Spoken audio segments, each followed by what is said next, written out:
Good evening, this is FurCast, episode 291. I'm your guest dragon, Wishstone. And I'm your host, Paradox. I'm your fabulous Blue Fox host, Vero. I'm CJ. I would have laughed so hard if you said 292. Trying to mess her up, but I was trying. she did a good job. Really trying. So, welcome back. Thank you for joining us. There's some bones on the table. Yeah, I brought bones for you guys. Oh, yeah. These are not bones. These are caffeine pills. You need one. No, I don't need one. Maybe. Why do you take caffeine pills anyway? We're doing drugs on live. We're doing it live. Fuck it, we'll do it live. Fuck it, we'll do it live. You realize they'll only give you a headache tomorrow. I get one of those daily anyways. Oh. Okay, moving on. Anyway. I Yeah. need to stop the show for just a second and give a shout out to Kane Husky. Because he grabbed my tail 2 weeks ago. Very nice. Indeed. What's that supposed to mean exactly? It was very good. Because I was going to say, I was literally going to say, that could mean a lot in this fandom. Grab my tail a few weeks ago. That's It means precisely that, and it also means that he's made me a no longer single dragon, and that's pretty awesome. Ooh. Oh, wow. Very nice. Very nice. Shout out to them. So we'll also welcome back. You were on our last episode where we reviewed all the video games and stuff. I actually got a few messages from people who are asking me, is that what your show is always like? I don't. What My answer to that is sort of. What happened last week? Last week? Oh, yeah, you I weren't was here. not here. Yeah, I was at a diaper party. Not what it seems. Not what you would. Not what you want would to clarify? Yes, I'm going to clarify because I can't just say that and just move on.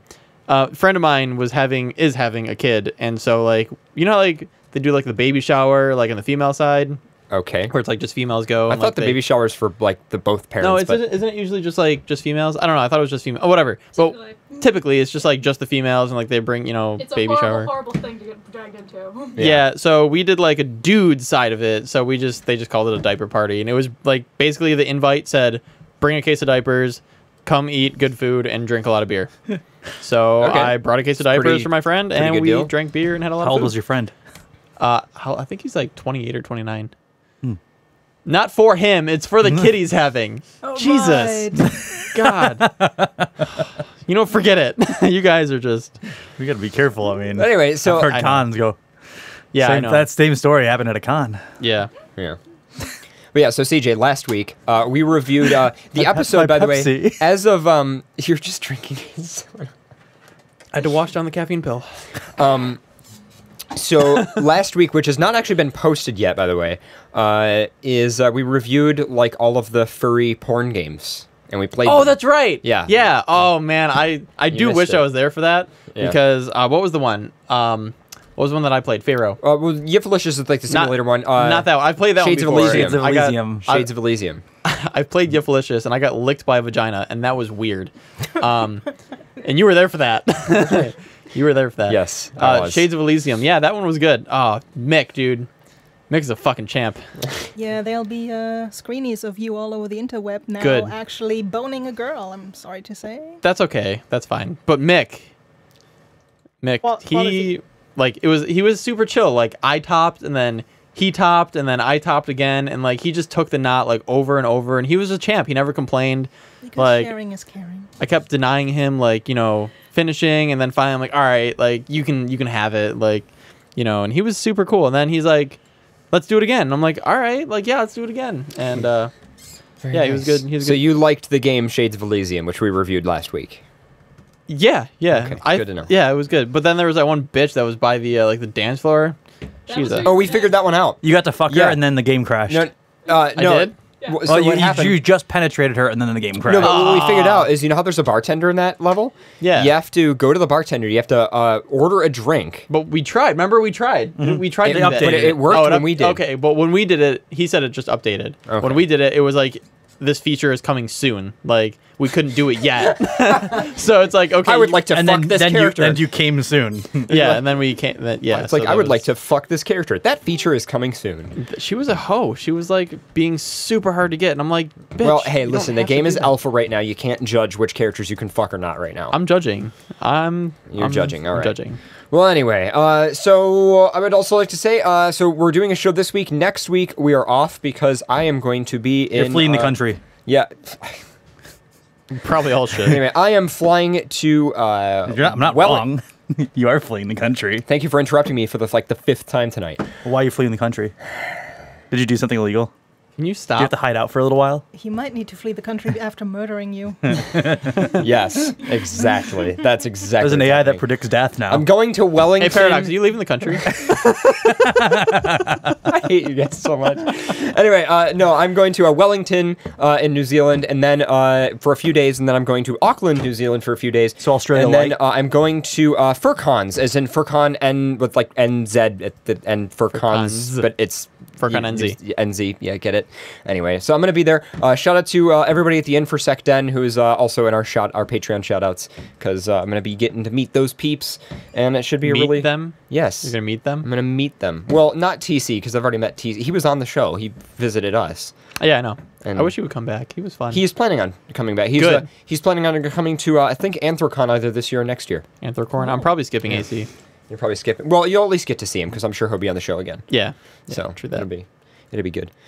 But, so then we're going to be off. So then, let's talk about even further than that. So when I get back from New Zealand, of course, we'll do another show. And I figure maybe 1 or 2 more FurCasts, and then eventually we're going to do like a party season finale thing, and then we're going to shut FurCast down for probably like 2 months or so, and we're going to move to the new studio. By the way, speaking of the new studio, if you guys are interested in the progress of the new studio, if you go to https:// gotta make sure it's https, T as in the letter T.me/XBN Studio Build. You can get into a Telegram channel that I've been running for a while, a little over a week now, and I post updates in there. So everything from like just pictures of what we're doing to descriptions to diagrams of certain things, random little like GIFs of us doing various things. So if you're interested in that, you are of course welcome to disable notifications if you don't want it to bother you. I'm doing my best to only enable notifications for certain things that I post so it won't bother you guys too much. But you're always welcome to try it and then leave. But it is a Telegram channel. Again, that's t.me/XBN Studio Build, and there's already a whole bunch of stuff in there. And yeah, we're like probably a month out from finishing. We're just waiting for carpet to get installed in the other side, and then we got to wait for more furniture to arrive. There's a whole bunch of shit that's arriving, and then I got to get a bunch of huge cable runs, and then we got to move all the equipment, and then we got to rig all the equipment, and it's going to take a couple months, but point is, that's happening. So yeah. So something just happened to me that's really upsetting to me. Not really upsetting. So my friend that's not even furry community related just posted pictures, and I'm pretty sure this is, correct me if I'm wrong, wait, no, hold on. I'll pretty correct sure you right now. It's You're wrong. the Pittsburgh, the fucking the thing. What's it called? Yeah. Anthrocon? No, the convention center, the DLCC. And I just recognized it because of the walls, and I'm just like, wait, that's the wall. Where's the story going? There is Just a story because I was going. just like, I recognized the building because of the walls, because of AC. I just don't like that. That makes me upset. Sorry, that was chat really- was just asking if we attend really Califer. random. Do you attend Califer, Wishstone? Have you ever been to Califer. Califer? You have to remember, I'm a fake furry. Oh, you're a fake. Oh. Not a real furry. You're a fake furry. My dragon actually comes from the UDIC, which is the Ultima Dragons Internet chapter, and it's actually about the game series Ultima back from the 80s and 90s. So the only reason I hang out with furries is Ika, and the only reason that the dragon stuck and became an actual thing is you guys. Well, there you go. One of us. Exactly. So anyway, I can jump into the roundup whenever you guys. Wait, Are we ready for Yeah. that? Are we ready. I'm ready? good with that, yeah. All right, so Roundup. So the Roundup is a segment where basically we throw a bunch of links at you guys that we don't necessarily have time for in the full show, but you guys might be interested in them on your own. So the first is a funny clip from Stephen Colbert this week. You guys might know about the book Fire and Fury that was written about the current shenanigans going on in the White House. Is there a Fire and Furry book? Exactly. A lot of people have been going on Amazon and buying the wrong fucking book. Nice. So Stephen Colbert makes a couple jokes about that, and this is one of them. How come so many people are making this mistake over Fire and Fury? It's ridiculous. Anyway, I just want to let you all know, I have a new book on Amazon called Fryer and Furries. It's about a monk who develops an erotic attraction to mascot costumes. We got a great show for you tonight. Laurie Metcalf is here. Anyway, it was just that little clip that I thought that was pretty funny. Next, the Mercury News did an article called the San Jose FurCon brings furries and their animal costumes downtown. So it's just an article about FurCon for anybody who's interested in furries in the media.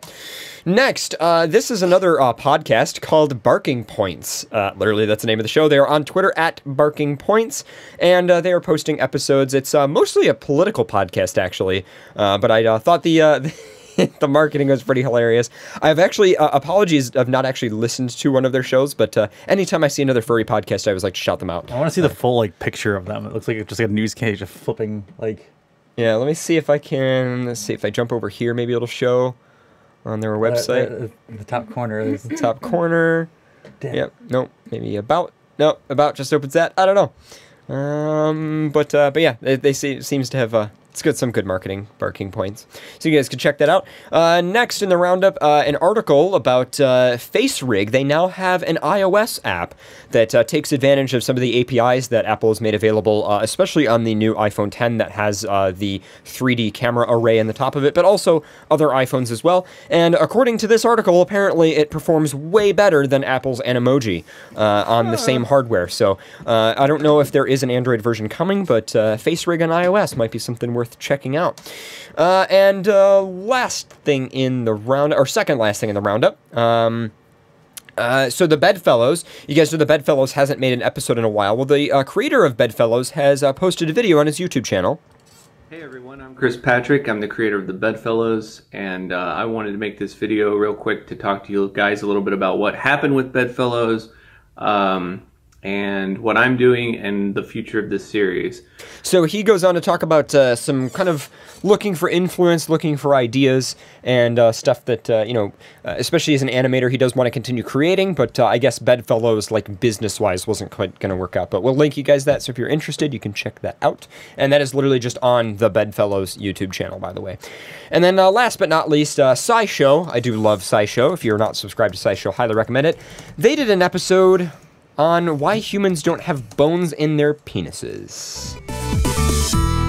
Because we're monogamous. If you only clicked this video because you saw the words penis bones, welcome. I hope you learned something. Penis bones, a literal bone inside a penis, aka os penis or a baculum, are a totally real thing, and they're a legit scientific topic. You may not be familiar with them though, because no matter what anyone might claim, humans don't have them. And they go into some of the scientific purpose behind them and how they evolved and why we don't have dick bones, kind of like these ones from the table. Those are I totally real want a dick bones? bone, though. These are real bones, I yeah. only have a blue one. They are bones, though.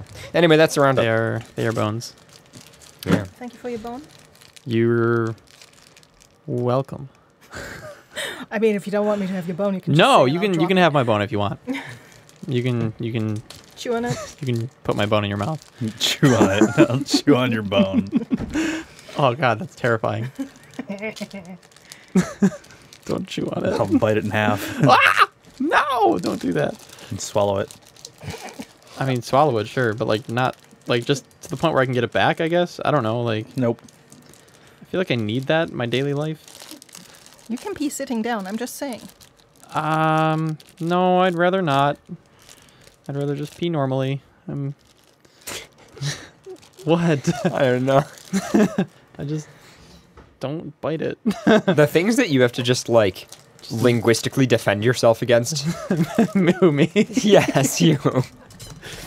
I don't know why, but it's just like, I feel like every other time I talk to you, you're like defending yourself against something. Like, no, I kind of just want to, I just masturbate this way or do this way. Do this my just let me do this my way. Just just how it is. Okay, I'm different. Not like anybody else. Anyway, I'm special. that's pretty much that. All right, guys. Have a good night. Show's over. Yep. Thanks for listening, everybody. Good night.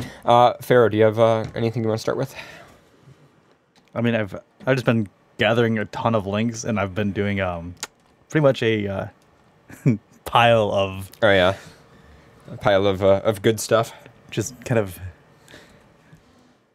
let's say, like roulette of news articles. Okay.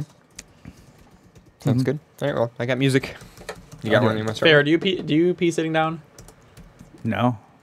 That's surprising. I feel like Pharaoh would be the kind of person yeah. who would pee The sitting down. proper, clean, Yeah. I feel like you Why would. would you pee sit down? Just sitting down. a Sofo much said smaller splatter factor. 50% of the population sitting down to pee is normal. Sitting down is peeing normally. Whatever. Okay, you ready for this one though? This one's pretty bad, so it's probably going to If I'm upset other taking a people. poop, I'll sit down. Oh no! Well- On that note, Wait, which which one, the direction pooping? which direction do you wipe in? Oh God! Don't even start. No, because we've had this conversation, and I'm mad at him. I am mad at him as well for this. I am. Go ahead, Pharaoh. Tell the world. Pharaoh, which way do you wipe? Back to front. No, that's not how it works. No, because now If you got I was a female, no, it wouldn't work like that. Wait. No. Wait. Did you say back to front? Isn't that technically? that's like starting at your backbone and then going up, like down to the taint, Through the legs. like through the legs. Yeah. Yeah, no, you don't do that. Yeah. So now you got I'm not a female. Females go front to back. That's the normal way, though. For a female. No, for everybody, No. male or female. Yes, you don't wipe back to front. That's just not how it works. So then you got like poop particles like on your sack. Like that's disgusting. No, you don't wipe up your sack. But you're going that way. Like you don't go that way. You go away from the jewels. Just like you, know you what don't, I'm saying? when you go front to back, you don't keep wiping up your back. Well, no, with the you toilet don't. paper. But- Exactly. But that's not the point. You So you just can't don't- say you get poop on your don't balls go- because there's no way. You don't wipe go- up your back. You don't go forward. You don't go forward. Well, I go forward, No, and you I've don't had go- no no. problems ever. No, I believe you've had problems. No, I've not. Nope, I'm saying you've had problems just because I don't agree with you. So I'm making it sound worse than it actually is. Because I don't like it. So deal with it. If I had my sunglasses, I would have put them on. Wow, you don't have sunglasses They're in my today. car. It's not sunny outside. Well, that's bullshit because you don't wear them when it's sunny outside. It's sunny in here. Look at the lights. Anyways, you're wrong. I'm right. Everyone else is... He got really quiet though, so I feel like You he do could. realize that Sofo said 50% of the population, and more than 50% of the population is female. Yeah. Some females don't sit down. I mean, yeah, you can do that. There's rigging for it. There's a rigging for it. Let me just rig up my vagina. I only know the German one, which is the urinella. Hello to all the German furries. What is that? It is it looks like a tapered paper cup. It's for lady female. You've said for you. enough. Question for you. Were bidets common? Pardon? Where you grew up, were bidets common? Or is that just not a thing? Well, what comment? Bidet. Oh, Bidet. bidets. That's French. Western Germany, yes. I do not know about Eastern Germany. I have not seen a whole lot of them there, but an East German furry could correct me. Yes, I'm actually old enough to think of East and West Germany. Wow. I know. There you Dragon, go. you know. Yeah. You just quietly age away. Dragons see a lot of things. Yes. Anyway, all right. Are we ready for news? I think we're ready for news. News. Front to back.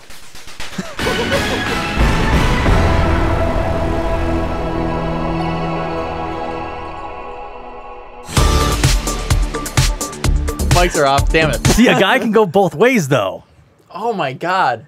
Well, I would be willing to argue females can go both ways as well. yeah. What do you think? They can't? Like, is it different? Like, Well, yeah, if a female, a female can't go back to front because of the chance of, a yeast infection. I would be willing to bet technically you could. However, hygiene would dictate that you should not. Because the holes are so close. Someone suggested a show title. yes. Thank you. You're welcome. I have to say, out of all the shows, that was the perfect timing for a news cue. Yeah. And I'm completely okay with that. Oh man. I just.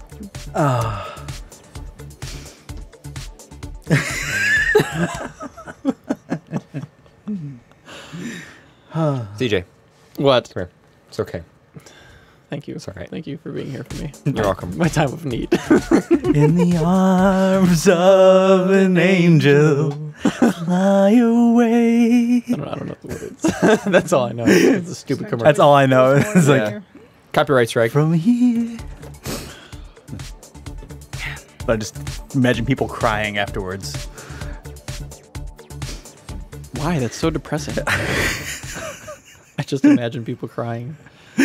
Well, that song plays, people just cry. You can't help it. Can we play it? Can we all cry? Do you have that song? See, when I hear it, I just think of 1-800 numbers. Whenever I hear it, because it's always like, starving kids in Africa. Yeah, call this 1-800 Eating number. puppies. 25 cents a day. Puppy abusers. I follow some of those on After Dark Twitter. Are they the same thing? Oh, we're probably not. What was it? What did we say last night? Dog! The new fetish? Will you be my pedophile? Oh my god, that's terrible. Yes. That's What is this? Whoa, what is this? What? Explain, one of you. That's all Pharaoh, because he brought it up. I wasn't going to bring it up. Okay? Oh my god. That's you. Justify yourself. You have to explain where that originated from. Us.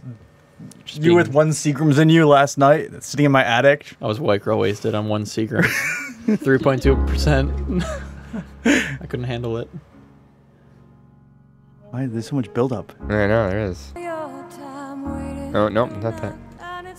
Nope, nope, nope. There we There go. it is. There we go. Got it. In the arms of the angel. Well, I can't keep talking over I this. was waiting for you there's to no cry. Can way. you explain that new fetish over that song? Yeah, explain your new fetish over this song. Here. So what was the fetish?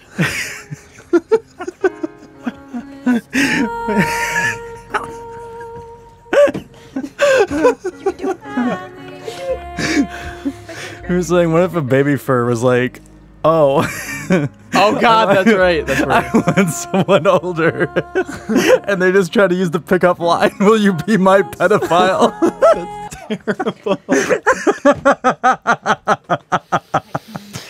But they're a baby fur, so they're pretending to be younger, but Interested in somebody older. interested in something older.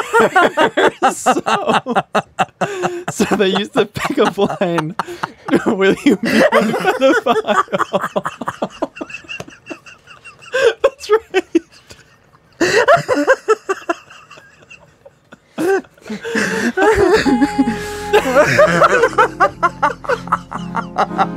This song, I can't. Oh my god. Oh. Yeah, that was.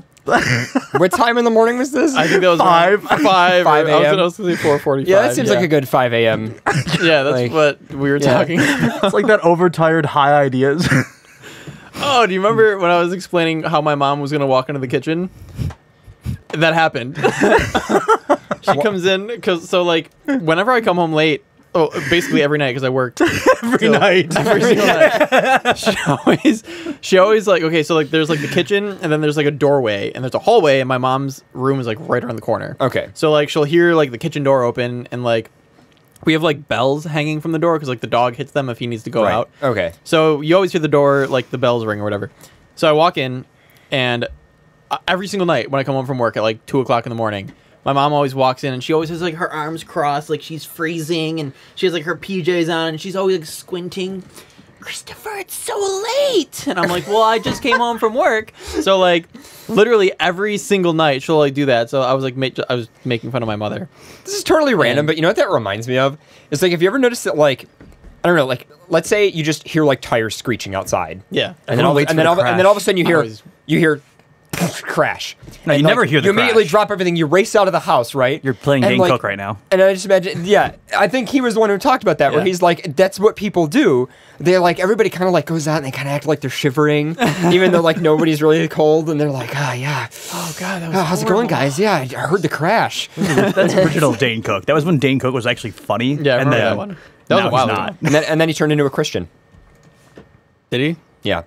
Oh. Well, explains why he's not funny anymore. That makes perfect sense. So yeah, that happened last night. I get home, it was like 6:30 in the morning, Right. and I'm like eating there. So that just reminded you of it because yeah, an hour because prior. I was making fun of it because I was like, I guarantee this is gonna happen. You had made up that baby furs are turned on by pedophiles. Well, no, this was just That was another, before his mom Yeah, that was before. and the then- Titanic conversation of your mom trying to convert you to straightness by seeing boobs in Titanic. Wait, when? Oh yeah, because that we were talking about the first time I ever said the word fuck. Oh. And it was when I was like 6 years old. My mom brought like the whole family to see like Titanic, and yeah, I repeated one of the lines because I was smart. It's a smart 6-year-old.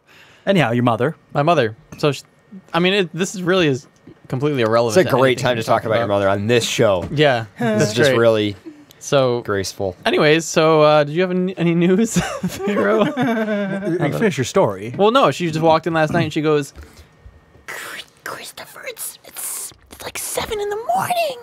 I'm like, yeah, Mom.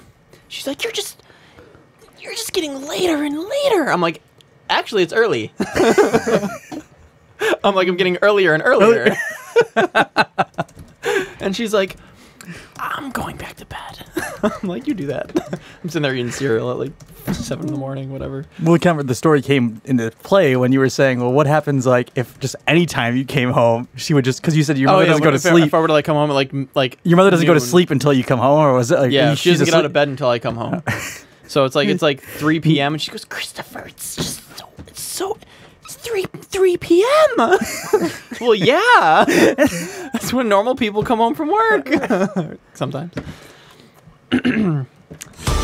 Yeah. Anyways. Trains in Japan will bark like dogs and grunt like deer to deter animals from its tracks. I don't think that's gonna work. It's just going to attract furries. I heard the barking. I want to go on the barking train, guys. Mass murder of furries caused by train hit. People are like, guys, there's a cute dog in the woods over there. Let's go see it. All of a sudden, a bullet train. Yeah. 400 miles an hour. Well, those things go really fast. Wait, did you say that was in Japan? Yeah. This is Has like. anybody ever seen, is it Suicide Club? The first, 5 minutes of it? No. Where everyone just jumps on the tracks. 50 schoolgirls just jump on the tracks. Just What? replace it with furries. Oh my god. Oh my lord. Well, there's an old get the movie. reference. It's a Japanese movie. It's called Suicide Club, and it's literally just People just. Literally, the Killing first themselves? 10 minutes, or 5-10 minutes, is just a bunch of schoolgirls lining up before a train shows up, and they're all holding hands and singing this really creepy song. And singing happily, and they all jump into the track, and just a wave of blood shoots off over the whole crowd of people. Is this like a comedy movie or something? I think it's like intentionally dark What? comedy? yeah, dark comedy. It sounds like a dark comedy to me. Like, come on. It's a Japanese horror movie, so that. Right. But yeah, Oh, the things that come out of Japan. it's great. It's great. That's what I just immediately thought of. All right. Okay, furries jumping in front of trains. Yeah. Yeah. Maybe this will deter furries too. Like maybe like they'll. Somebody in chat says Pottersville V2. Oh, God. Pottersville. Furries on a bloodshed. train. What? Instead of snakes on a plane, it's furries on a train. Furries on a train. Furries in front of a train. Oh. Can we sponsor a movie? Can we just make furries on a train? It's literally just furries getting on a train, and it's like end of movie, and then just credits They just, roll. like, sit there. And it's like they go through a tunnel. There's some barking during the credits. So like everyone, like, all the furries are sitting there like on the train. Like you go through a tunnel, the screen goes black. You like they get out of the tunnel, and then everyone's like in their fursuits, and it's just like, what happened? There's just like one random business guy, like with the newspaper, like you've seen Eurotrip, right? Yeah. Where then they're, oh, mi scusi. And they go to the tunnel like his pants are off. Mi scusi. Scusi. Oh, mi scusi. Scusi. What are you hearing? I was hearing some noise in the mic. I was wondering if somebody's phone was too close to the cable or something. Don't touch my phone. Okay. My phone's my pocket. Yeah, I don't know. Whatever. What am I typing? It might have been. I don't know. No, all I can think of is like that random business guy going insane. Like, what was it? Murder on Orient Express? That is just furries. There's no actual murder, but everybody is equally stressed out. Oh my god. No. Furries. We need to get to the bottom of this. Who made this happen? I need to jump. The fuck is going on? No one talks in suit. Could you imagine? Oh my god, terrifying. That's fucking. Everyone just turns to the guy. Imagine a furry silent movie. No, But instead of complete silence, there's all like the Foley ambient noise. that's awkward. Like So, like, furries. Yeah, but Furries there's- that don't talk in suit kind of freak me out. It bothers me. Yeah, Can we it's talk like- about that for a minute? Yeah, we can. I genuinely appreciate when I go up to a fursuiter and they talk to me. It feels You're like- genuine to me. I feel like I can connect with them, and it's like, I don't know, it just feels cool. Whereas like when they don't talk to you, I feel like they're kind of shutting you out. It just, I mean, like Like, there's people- like, well, okay, there's a couple different kinds of furries that don't talk in suit. Some of them just don't talk because like they just don't talk. Like they just don't want to like ruin the character or something. But then there's like the people that don't talk, but they're good at communicating with like body language. Those ones I'm okay with. But there's not many of those. There's more of the awkward ones that are just like they just don't talk, and it's just like, what do I do with you? Like, what am I supposed to do? Communicate? But it's like they can't. So it just freaks me out. And well, I'm just like, there's also been a few times where it's like I'm going up to a fursuiter and they're like, and they'll be like making like cute moves, and I'm like, hey, so do you want to go to dinner at this restaurant or this restaurant? And then they're like trying to make moves, and I'm like, just fucking tell me what restaurant you want to go Speak. to. Like, speak, sit, speak. Woof. Damn it. we should make a movie about this. As a non-fur, this is actually interesting to hear because I thought the whole thing was that you're not supposed to talk. Most fursuiters talk, I think. I think most do. Well, keep in mind, some fursuiters have moving jaws too, so True. that kind of helps a little Well, bit. A little it was bit. for like I don't know, panting or something. Well, the jaw also All I doesn't do about my move. pant my jaw. That's the other thing is most of the fursuiters, the jaw actuates not very well in sync with talking, because in order to open the jaw, you have to be like, ah, Yeah. you know. You have to like exaggerate your movements, and it's like such a pain in the ass.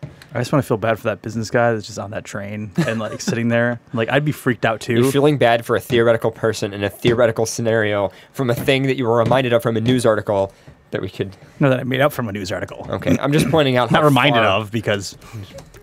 But could you just imagine that Welcome guy... to FurCast. This is how bad we are. Can you just imagine that guy sitting there, and, like, even if it was yourself, like, you have casual business attire. Like reading the You're, like, newspaper. reading the newspaper. It goes dark on the train. Sipping my tea. And then all of a sudden, like, everyone's in suit around you just staring at you. No, that's like some fucking like Five Nights at Freddy's shit. Like No one says it goes anything. dark, and then everyone's looking at you. Oh no, fuck that! I'd jump off, man. I'd be like, nope, I'm out. nope. open the emergency exits, and I'm gone. I don't care how fast we're going. I don't care if it is a bullet train. I'm fucking jumping. You know what else this reminds me of? Midnight Meat Train. Just now inserting furry. Hold on, what? instead. Midnight Meat? Yeah, Train? what is this? It's a movie based off of a short story by Clive Barker. It's called Midnight Meat Train, where basically a guy just uses the train system for basically butchering people and feeding them to old gods. But Okay. just thinking of this like that with fursuits, just flashlights, and suddenly everyone's in fursuits. Like horror movies increased by fursuits. I feel like you could make a lot of horror movies just with fursuits. I will enjoy trying to sleep tonight. And then you'll never look at their eyes the same way again. We're gonna get in fursuit and then jump on you at like 3. No, we'll just stand in the corner and stare. Oh yeah. Well, no, we'll just stand in the corner. We'll just stand in the corner. Stand in the That's a corner good and idea. make like tiny noises, like by just dropping things or something until like the we just person like make wakes like up. the light flicker, Then or again, like get like spotlights, like and put them on us, and then just like I did I have to admit, even being a furry, Just if I strobe like, lights on a furry if I walked into a hotel room and there was just like two furries just standing in the corner, just with a fucking lights strobe off. light. No, just lights off, lights off, just like waiting. just waiting, not saying anything. Yeah, I'd still be scared. I would definitely be scared. Are you okay? One of them Hello? leans in. One of them just leans in and goes, "You're finally here." No, just silence. They just Silence is always creepier. It's like It's like- it's like the twins in that hotel movie, the super old The one, Shining? The Shining. Yeah, like they're just like standing at the end of the hallway. What if? Oh god, I've seen some play fursuiters with mock that us. too. Yeah, I've seen that. I've seen a couple Yeah. fursuiters that are like, "Come play with us." It was the two twin fursuiters. yeah. Oh god, I yeah, replaced the Shining scene with them. yeah. Come play with us. Nope. And I'm even into that, but nope. Back to furries on a train. Trains around the world are usually... So let me just read the title again since we've gotten so far off track. Yeah, I don't remember even what your article was about. Off track.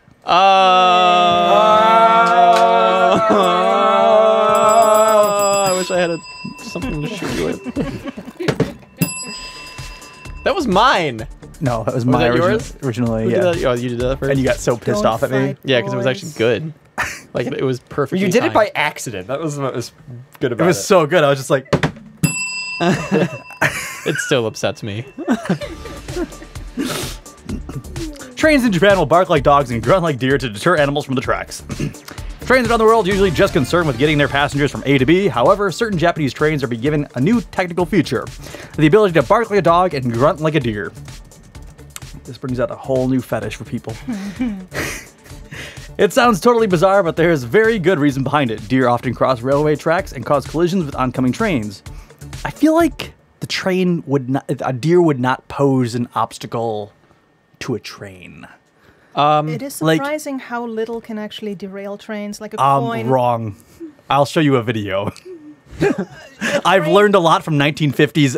Sure, a train can take a lot, but it can also take very little to. Well, I think it's derail more a just the train. damage to the front of the train. I mean, it That gets, too.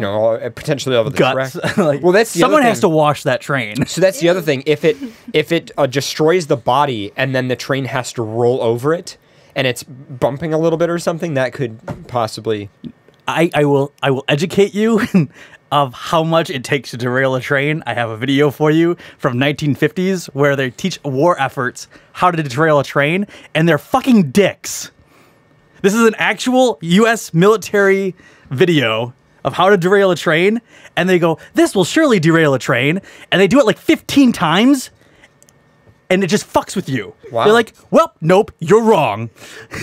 That's actually pretty good. You gotta do the library one too. The library one? It's great. Oh my god.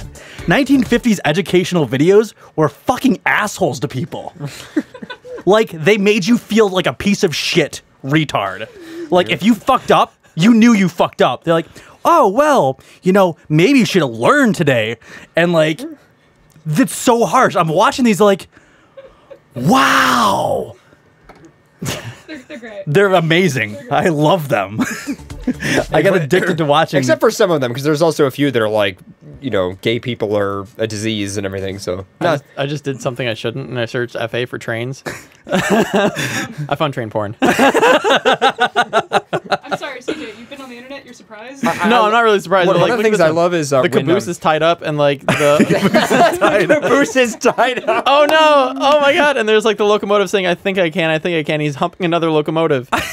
Oh my god, this is terrible. Well, I'm sure there was Thomas the Train Engine's porn, like, long before furry porn. See, what I Yeah, love is true when that. Swift on Security sends us the airplane porn. One of my favorite things. You guys ever seen the That image? upsets me Have so you guys ever much. seen the image where it's like a person standing at like the ticket desk, like at a gate at an airport, being like, "Hey, I know that I'm supposed to be later in the line, but the plane is my boyfriend, so can I go first?" or something like that.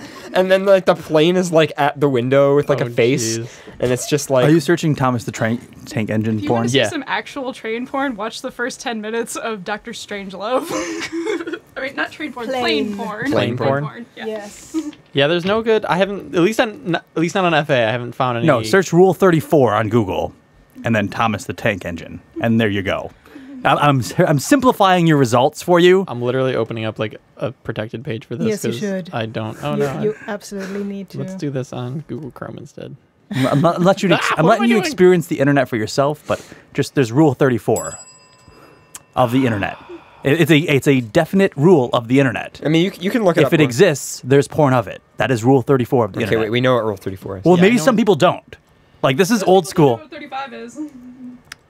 I forgot what 35 was. Is that If the? it doesn't exist, you make it. It'll be created. Yes. Specifically, you found it. You found that it doesn't exist, therefore you have to We'll create give it. CJ a little time to do his research. Oh jeez. Oh god. Click here if you're an adult. I think I'm an adult. I need an adult. I don't know about that, CJ. yeah. I don't know either. Anyhow, while CJ looks up train porn, there is the Railway Technical Research Institution, RTRI, in Japan, deserved to devise a plan to help deter animals from the tracks. Oh my lord. What did I fucking stumble upon? Oh god. Sorry. Deer are naturally scared of dogs and flee from the sound of them barking, so a team chose to use this sound. They also use recordings of deer alarm calls which warn others to flee from danger. Researchers tested their idea by using a playback experiment where they played the sound of a deer snorting for 3 seconds, followed by the sound of a dog barking for 20 seconds. This was conducted on trains taking their normal routes in early evening and late at night when the deer were seen by the train tracks the most. Interestingly, when the sounds were played, deer were spotted by the trains 7.5 times every 100 kilometers, 62 miles, an impressive 45% reduction in the sightings of deer. Collisions caused by deer have been a huge issue in Japan, causing not only delays, but the deaths of animals. Yep. What did you find, CJ? What did you find? These are so I want to see, but I don't want to see. Like, I feel like once I see, like, that's it. Like, I can't. Oh no! You can't it's a unsee. pop up. Oh no! I don't know what's going on. Okay.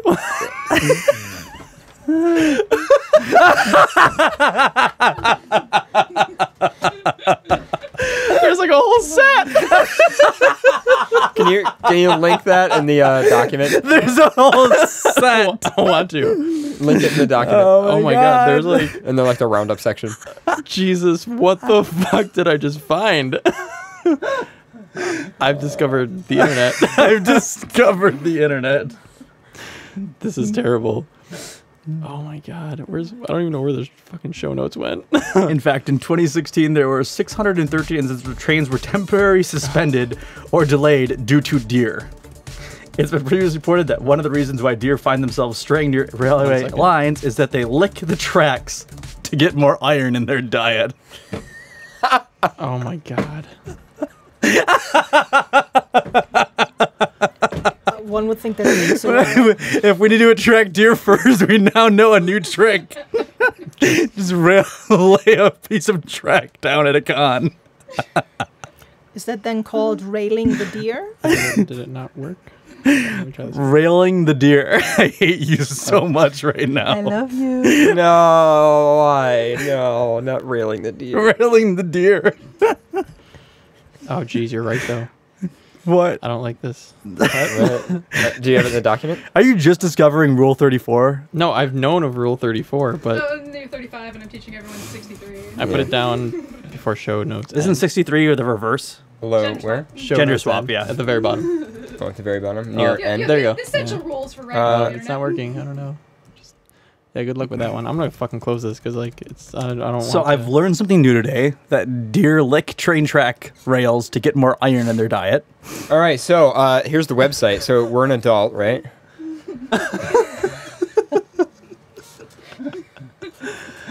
They're like Where do you find the rest of them? I don't know. Right here, uploader. No, I'm afraid what you're going to find when you hit uploader. Images uploaded. Oh god. No. Oh god. There's so much Thomas. Oh wow, there's a lot of time. Wow. Look at this. I think that's my favorite one. Holy shit. Oh, they're snuggling. That by far. My favorite part is how badly this is done. Like, just what? What? Wait, that one. This one?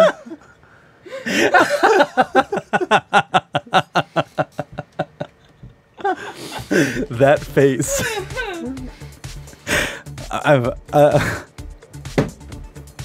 Well, Thank you, CJ. Can I go back to don't- deer's licking train track? I don't Yes, think I deserve to be please. thanked I- for that. That's terrifying. Like, In the okay. past, various approaches have been trialed to keep animals away from tracks. Deterrents have included ropes, red lights, and even lion feces. But none seem to work. Lions are not a natural predator of deer. I thought what? There's not. Not really, yeah. Why would deer be afraid of lion poop? I mean, if this was like an African safari, maybe. But I don't think there's many wild lions in Japan hunting deer. Like, I give someone some creative effort. Like, let's throw lion shit on the railroad tracks. Maybe this will work. Although This might work. I dimly remember these whistlers that you can put on cars that are supposed to repel deer. I know there was like Well, apparently, if you just, set up your car with a dog bark and a deer grunt now that I just imagine that like you can actually this is gonna deter be a yourself thing from now. getting- So like on major highways, it's just gonna be tons of barking. Like in major cities, instead of like horn honk, it's just gonna be barking everywhere. It's gonna be so distracting. What if, remember what you showed me that video last week of the dude that put like 3 different car horns? What if you just had a dog bark? So it's like bark, bark, bark. Like you can just bark at people. I would love that. Like that's great. Who is that guy? Like some inventor dude? I don't know. He's like weird. I don't know. He made a friendly horn beep because Yeah. he said horns were too invasive. Yeah. He's like, so he made like 3 different horns for his car. One was like a friendly beep where It was it's like, like, beep, beep. it's very like non-aggressive. It's just like beep beep. Like, oh, like you need to like stop looking at your phone and go. Like not like at a red light. Yeah. Yeah, cause like You honk and you feel like you're pissing someone off. yeah. Yeah, I always feel bad about that whenever I'm at a red light and I have to like, it's like, I always give them a second or two and it's like, and then I just try to do it really fast, like beep. Yeah. And then sometimes they don't hear it. It's like, Because like the horn that he made was like very quick. Like it was like 2 beeps, very quick. Like beep beep, just kind of like a And friendly, hey, can Yeah. you keep going? not like a move, get the fuck out of the way. So he Like- made 3 horns, and the second one was a pedestrian horn because beeps are a little bit loud for pedestrians. So like someone's like got their door open and you're trying to go into a parking spot, like beeping at them, it's just gonna piss them off. But it was like, yeah, and it was like a whistle that you'd hit, and like people would laugh and then like close their door. So it was like even friendlier. And then he made the train horn Yeah, for the when train horn. he's like when kids are fidget spinning and like don't get out of the fucking way. kids are fidget spinning. So this means that I'm probably buying a train horn for the bus because I feel like I need to do that. Train horns, so I can honk at everybody. Some person in chat named Not a Furry has quit. Well, hope you had a good time. You got out soon. Congrats. Yeah, you got out soon. Good for you. You got out when you could. Yeah. If our new contraption works, it will obviously alleviate the installing of anti-trespass facilities at many locations. An official from RTRI told Japanese newspaper that the Ashi Shimbun, we hope to finish it in the system that works in mountainous areas and elsewhere, so railway companies will want to introduce it. It's actually kind of cool. I mean, now I kind of want that for a car because, I feel like car accidents happen with deer because you flash their lights and they're just like, oh, look at this bright, shiny light. This must be the deer god. Flashing lights. I'm gonna stop and look and run towards it. Oh man, deer, silly deers. Yeah. Oh dear, are there any deers listening? It's probably Why a do you look few. at headlights? We just lost all of our deer fans. All of our deer all of fans. our deer fans Yeah. that we hold dear to our hearts. Can you stop? Please stop. Are you salty? Stop. I mean, if he was salty, Jeez. we would need to, get the salt lick out. Yeah, that's where the deers come in. And if we rail the deer on top of it, God, We're we have railing all a the deer. needs well, yeah, if you put Yeah. rails down, it attracts deers. Oh yeah. So we need rails. We need a rail deer. with the salt lick. Yeah, Think of all the deer. that we can rail. Dang, We can rail a lot of deers. man. Are deers bottoms? All right. I have a quick Generally. news article. Do we know this? Well, I mean, they have horns for. So they're horny. They're horny deers. Deers of. I always call them. I always called those death branches. What the buck? Hey, ding. No. You just threw- You just threw the bell. I didn't think you were actually gonna throw it. Yeah, you deserved it. Is this makeup from last night too? Yeah. That was pretty bad last night.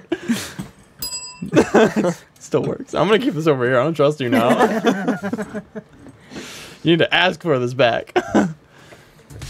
All right. Deadly fungal disease threatens snakes across the globe. By the way, can I just mention, I love how snakes are on the internet now are cute, and it's always SNEK. They'd be like, oh, it's a little snake. Snake. It's a cute little snake. People are always little drawing little faces on them and stuff. I don't know if that's just in my Twitter feed or what, but No, I I've just see 'em. noticed that snakes are cute now. It's neat. In recent times, nasty fungal infections have led to the deaths of millions of bats and entire species of amphibians. Now it seems that snakes are next on the list of unlucky critters as fungal infection threatens their survival worldwide. The disease known as snake fungal disease, SFD, wow, Yay. is caused by the fungus, not going to read that name, Jesus Christ. So far, it has been identified in snakes in at least 16 states in the U.S., with 3 cases being recorded in Europe. While diseases can often be specific to certain species, the fungus seems to infect snakes indiscriminately, causing symptoms in rat snakes, milk snakes, vipers, and more. In fact, it has infected 23 American species and 3 European species so far.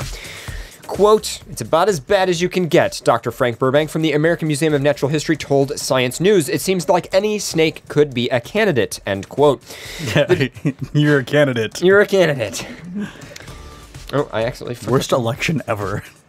The disease is picked up by snakes from spores in the soil. It has caused lesions in the snake's skin, and it can spread across the body very rapidly. Symptoms include opaque, infected eyes and discolored, crusty scales. They start getting these blisters and then all kinds of secondary infections from that. Do dragons have to worry about this? Quite rapidly, actually. I've seen them go down in a matter of a few days, Burbank told BBC News. He added that, quote, "It can have a 100% mortality in some populations." And there's a picture, and my God, that looks like it is probably a horrifying experience.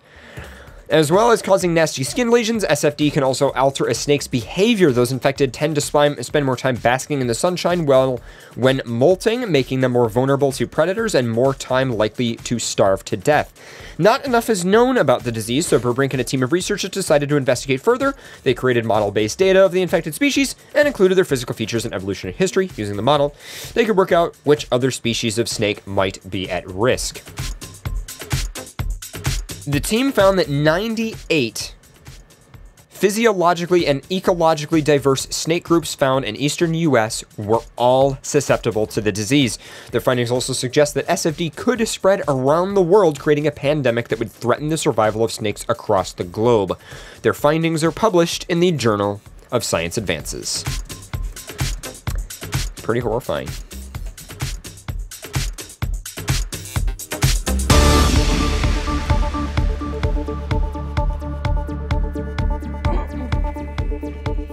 If you, CJ, you want to look at the massive link. I saw that. I seen it. Just wanted to quickly say that Codis Customs in chat just mentioned that there's a reminder for the Atlanta meet. They're trying to set up a meeting soon at the Sugarloaf Mills, and anyone who would like to attend should PM them. Oh, that's Cody in chat? Yes. So, Atlanta meets. Message Cody. ATL. The ATL. You guys want to go on a break really quick? No, I would say good. No, not yet. Not yet. One more article? Maybe like sure. All right, we can do one more. Maybe like 2 in like a minute. Like, in a minute? Okay. What time is it? Like 9:09. Hold on. Break. No, okay.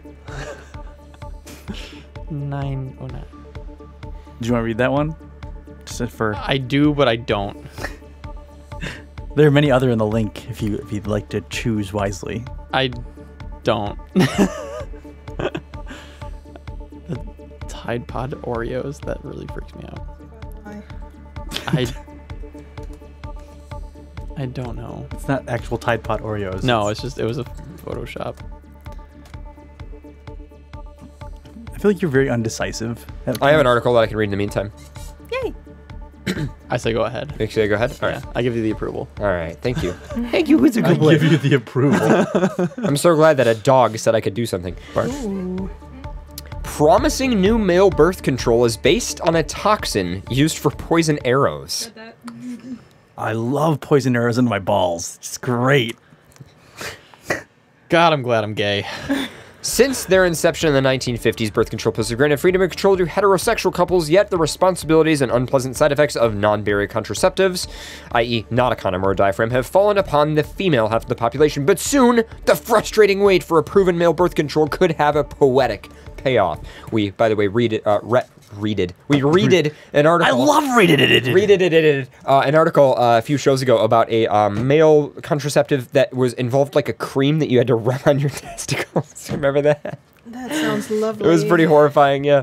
A team of biochemists... Rub this in your balls and you'll stop producing sperm. A team of biochemists from the University of Minnesota and University of Kansas Medical Center have created a potential drug agent that appears safe and effective in rats. Oh, great. Appears safe. Appears safe. Rather bizarrely, the compound is a deadly toxin that is traditionally used by African warriors to make poison arrows. Naturally produced by several species of African flowering plant, Aubane, or OWO bane? No, it's OUA bane. Belongs to a class of chemicals known as cardiac glycosides. These compounds interfere with ion pumps in cardiac muscle cells that have sodium ions and out and potassium ions in. The increased internal sodium causes muscle cells to release stored calcium ions, ultimately altering how the muscles contract. So it literally stops your muscles from working, basically. Cool. That's what I want in my penis. So wait a minute. So they're saying that rather than stopping the sperm, blocking the sperm, doing something to make the sperm infertile, it just you're literally disables ejaculation. Stopping the ability. Yeah, that's no. I'll take my chances. How would that even work though? Because there's so many different muscles that are required. Not only are there so many different muscles, but like pre also contains sperm somewhat. You're forgetting about the muscles that it says that it affects is the potassium in and sodium out, or sodium in, potassium out. A slightly different type of sodium potassium pump is present only in mammalian sperm cell. Oh. See? There you go. It's actually fucking up the cells and is essential for creating the wiggling movement of a sperm's tail-like flame. There we go, okay. In a study published online, the Journal of Medical Chemistry, the researchers were able to modify the molecule to target only this version of the ion-pumping protein. In initial experiments in rats found that the new compound successfully immobilized sperm. When sperm can't move, they can't travel into the fallopian tubes to fertilize an egg. However, to make a good contraceptive, the method used to incapacitate the sperm must also be reversible. Promisingly, the derivative checks out on that box too. The researchers stated that the contraceptive's effect should be reversible because the protein is only found on mature sperm cells. That means sperm cells produced after stopping treatment with the derivative shouldn't be affected. Damn. Unlike past drug candidates that relied on hormones, this compound produced no harmful side effects, again, in rats. The importance of creating non-hormone male birth control options can't be overstated. Effective hormonal medications have actually been around for decades, but men have dropped out of clinical trials and pharmaceutical companies have failed to show interest in bringing them to market, all because of unpleasant side effects. Cue millions of women screaming internally. In 2008, a study in China, a large study in China, demonstrated that an injectable testosterone precursor effectively suppressed sperm production in healthy male subjects when receiving a monthly injection. The cumulative contraceptive success rate was 95.2%, a higher protection rate than every form of medical birth control except for implants. And of course, devices that actually fuck with your body. Like a vasectomy. Like a vasectomy, yeah. Yet the drug developer never pursued further testing. More screaming.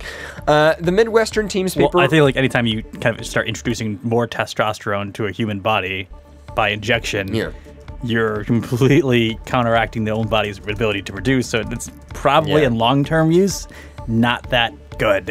And they just mentioned that the Midwestern team's paper represents a very early step and that it will take, of course, years of additional research and a great deal of financial investment.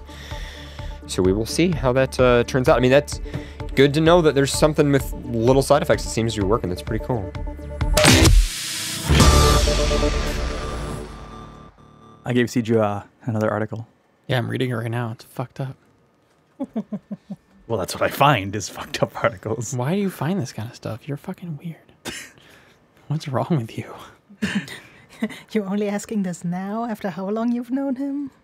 I'm asking... Well, no. It's not that I'm asking it now. I'm asking again. Oh. Fun random side note. I just got an email from IKEA that says that one of the desks that we ordered for the new studio is out for...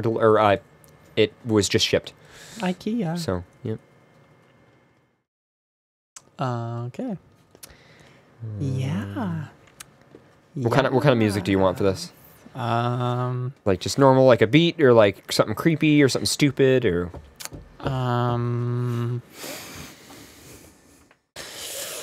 this one? Beware ham and cheese. I don't know which one I want to read. Do I want to read the Tide Pod one, or do I want to read... Don't read a Tide Pod one. We've all heard enough about... The Amazon reviews for Tide Pod are amazing right now. Can I just read a few key things in the Tide Pod one? Yeah. Sure. Yeah, I guess. Okay. Okay. So I love how you're playing Supermarket. This actually works really well. Yep. Take a guess at how many people have called the Poison Helpline after eating delicious Tide Pods in 2018. Is it 50,000? During the past 5 years, poison control centers have received well over 50,000 calls relating to liquid laundry packet exposures, while unintentional misuse by children under 5 and under accounted for the majority of the calls. A recent trend among teenagers ingesting the packets and uploading videos to various internet platforms, including video sharing websites, social media, and vlogging platforms, has caused significant concern among poison control centers. According to the AAPCC data in 2016 and 17, poison control centers have handled 39 and 53 cases of unintentional exposures, respectively among 13 to 19-year-olds. In the first 15 days Hold on. In the first 15 days of 2018 alone, centers have already handled 39 such intentional cases among the same age demographic. Ingestion accounted for 91% of these reported exposures. You read that right. So 9 out of 10 times calls to the poison helpline for ingesting detergent are from people who are doing it as a joke. So are the other 9% like people inserting it in their butthole? Possibly the other 1%, 1 out of 10 is something like puncturing it, getting in your eye or something. Probably, I don't know. Injecting it in your bloodstream, This happens when you forbid people to get Kinder Surprise in the US. If you guys were to do that, you would weed out the dumb ones earlier. We can't even handle toys in our chocolate, let alone laundry packets. So, yeah. Okay. First 15 days of 2018. And then you had another thing as well? Kind of. No, that one, I don't think I'm going to read that one. Okay. I just love the Amazon reviews for because you could please read one of them because they're fucking glorious. Where is it? Oh, it's still in the article. Okay, yeah, I found it. Put them on a Pop-Tart sandwich. So here's the review. 5 stars, by the way.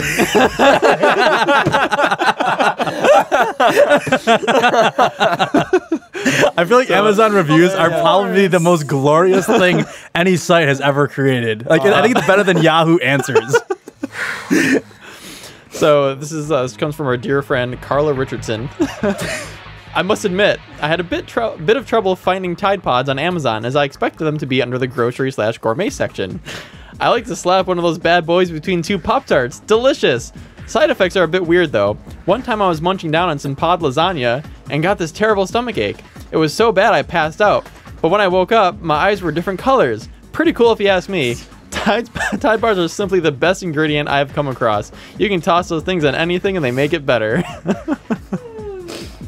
5 stars. Another review. I've been using these for years as flavor enhancers in my water.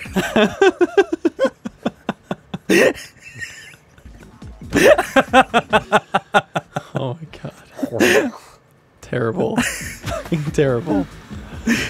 You know what? I feel like sometimes dark humor. My favorite thing about the whole Tide Pod meme, though, is I think at the root of the meme, the idea behind it to me is that like adults are like emotionally stressed out that we can't have them because they look delicious, but you obviously can't eat them. So the idea is like it's a forbidden thing. So like people like were making like Tide Pod cookies and they'd be like, guys, I have forbidden cookies. And it's like, it's this whole idea that it's like a big no-no, but like everybody wants them and we're like psychologically just completely stressed out in our lives because we need this in our life and we're told no. You can't have this. They look delicious, but no. Anyway, are we good? I love that the U.S. Consumer Product Safety Commission has literally made a campaign called "Human People United Against Eating Laundry Pods." Have you, the Tide? The HPUAELP. The Tide Twitter account is also really sad because it is literally just replying to people telling them to call poison control. Yes. It's pretty bad. Yes. Yeah. Don't. All I gotta give is like, don't download the song by Weird Al, but don't eat these pods. Is that don't chase waterfalls, whatever the fuck that song is? Does he make fun of that? I've never heard that song before. No, it's one of his originals. Oh, okay. So it's not like a parody. He's like, yeah, it's like, don't download this song. Oh, okay. I've never heard it. Yeah. You guys ready to go on break? Yeah, I want some Tide Pods. Yeah, we're gonna go. I feel like you should read the ham sandwich one, and then we should go on break. I don't want to read the ham sandwich because food one. related. I don't really want to read. Let's warm back up with that one. I don't want to. We don't warm back up. I'm not going to read it at all. Why? I just don't like it. I don't know. Are you afraid of ham sandwiches now? No, I don't like ham sandwiches actually, so I wouldn't eat it. I love ham. You can read it. Yeah, you can read it. Just read it, Yeah, Pharaoh. you read it. I don't want to read it. No, I I have my own things like pre-planned already. That's why I was like, well, giving you examples. but I don't want to read it. Well, anyway, This is I'll read. terrible. Then just describe what it is. No, you do it. No, I got stripper bots. This kid almost died because he ate a ham sandwich. That's not funny. He's spent 106 days in the hospital with like tubes in his side. Like, is that funny? That's gross. Like, I was like literally got like the chills going. Like, Yeah, I don't think that's very funny. Yeah, it's not- funny. I wasn't doing it to say funny, but I don't want to like read it. I don't want to read it. I'm not Close reading it. Dawn. Gone. Dawn. Dawn. Dawn. Damn it. Anyway, Sorry, Tide. Are we going on break now? I want to read this one. Oh my god. If we ever had like a scheduled, can you guys imagine if we were like on like some syndicated network and we had to like meet a schedule? Just would not even fucking. You know what? I'd be the most efficient one because I take less breaks. Bam. Okay. Schooled. Oh, there's a video for this one. Is it linked? Is it Yes. labeled? It's not labeled, but I'll put it in the top part here for you, so make it easier for you. There you go. Why can't you just do this like a few hours before the show and label them like I do? Because we don't plan. Oh, that was a funny No, you don't plan. I plan a lot of things. Okay, well, read it. Anyhow, androids. I love how there's security cameras on the top of them. Androids take up exotic dancing in Vegas. Of course. The future has arrived. With blackjack and hookers. They're really, they're good at dancing, but it's very creepy. So, I'm scare-roused, to quote Futurama. Adding to the recent wave of developments in the sex robot field. Yes, this is now a field in our 2018. Do you want to get in that industry, CJ, with me? What? The sex robot field? No. I mean, you're a machinist, so I mean... Yeah. No. Just me, you, and Revit just come together. We can make couches that walk and then fuck you. Fuck your couch. Fuck this couch. Fuck this couch. You can fuck this couch. Literally. Fuck your couch. No, fuck your couch. It's like the 10-foot handy, but fuck your couch. If there's money to be made, ham. There's definitely money to be. Damn it! I was gonna say, hey man, and it turned out ham. Cool. All right. Talking about Dawn and ham, and do you have a problem? Yeah, I do. Supposedly. Don't drink the Dawn. Eat the ham. Use the Dawn to wash your hands before eating the ham. This is the circle of life here on how to perform consumption. Huh? What does that have to do with hooker bots? Hugger bots? Hooker bots. Well, no, they're not hooker. They're strippers. Read the thing. Earlier this month, 2 dancing automatrons performed at a strip club in order to attract crowds from nearby Consumer Electronics Conference. How do we attract nerds? They obviously don't like strippers, but if we make stripper robots, The nerds will come. the nerds will come. Literally. If you make it, the nerds will will come. Oh, damn it, I just got that. What did you just do? I said the nerds will come. Literally.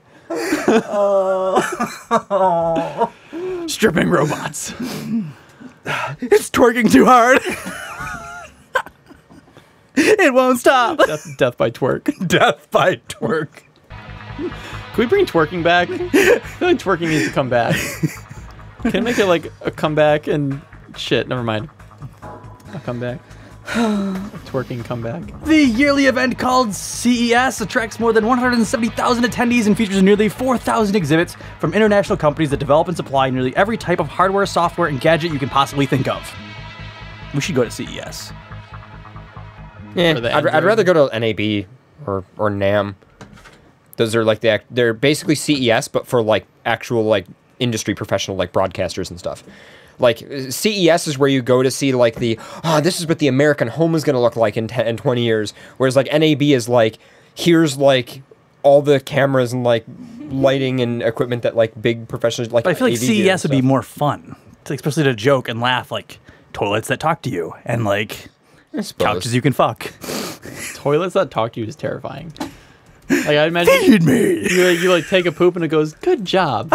You know, there's another feature in our clip for that. For what? Talking toilet. I don't like talking toilets. I don't want my toilet to talk to me. I just want to poop in it. That's it. Just want to poop in it. That's all I want to do. Stop congratulating me. Good job. Push harder.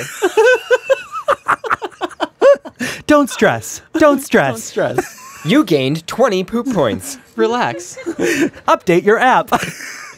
Firmware update needed. You need to I need to update my fursuit. I really got to shit, but I have to update my I toilet. have to update my toilet. before I go The poop. lid won't open. Update firmware. Update firmware. Open lid, open lid. Shit, I'm not connected to Wi-Fi. Shit, my Wi-Fi's down. I can't shit because my Wi-Fi is down. Or actually, not. Actually, yeah, not shit. You can't shit. Not shit. Not shit. Not shit.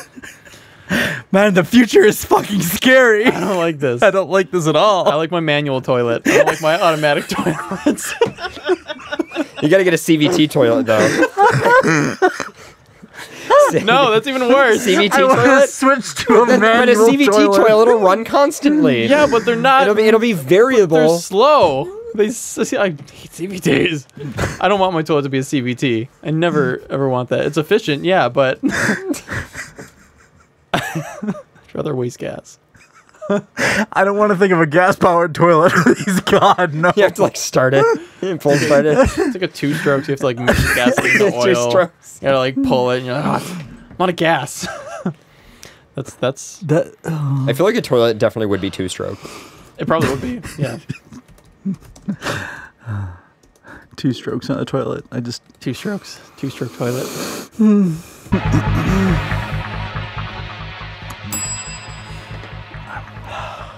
my mind can't handle the show tonight. Can we?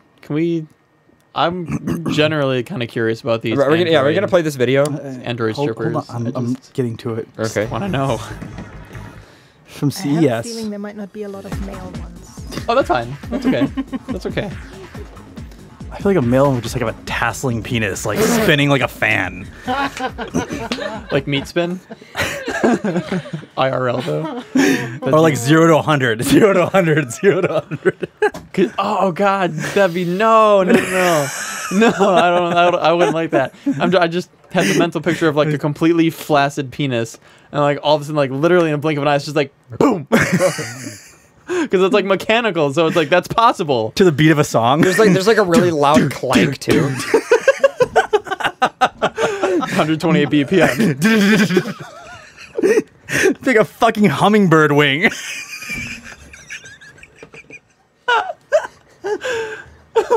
The future. I'm just saying it the right now. future is not now. for Scary. testing. Wishstone, I am friends with these people. Oh, you have to take them way. This is why I'm Let me afraid of rephrase this. technology. You have to hang out with them way more often than I do. Well, luckily I don't have to. Do you ask why I don't use my phone as much? Because as soon as I do, this is what happens to me. I think of all the things that technology is going to create, and it terrifies me. What's my fears for?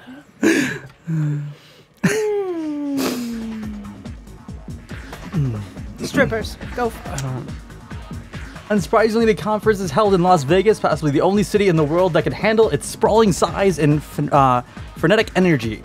And to get some of the tech nerd money in their wallets, the Sapphire Las Vegas Strip Club turned to the creations of British artist Giles Walker. Because what gets tech nerds going better than gyrating androids with security camera heads? Originally created for 2007 art exhibit exploring the theme of mass surveillance entitled Peep Show.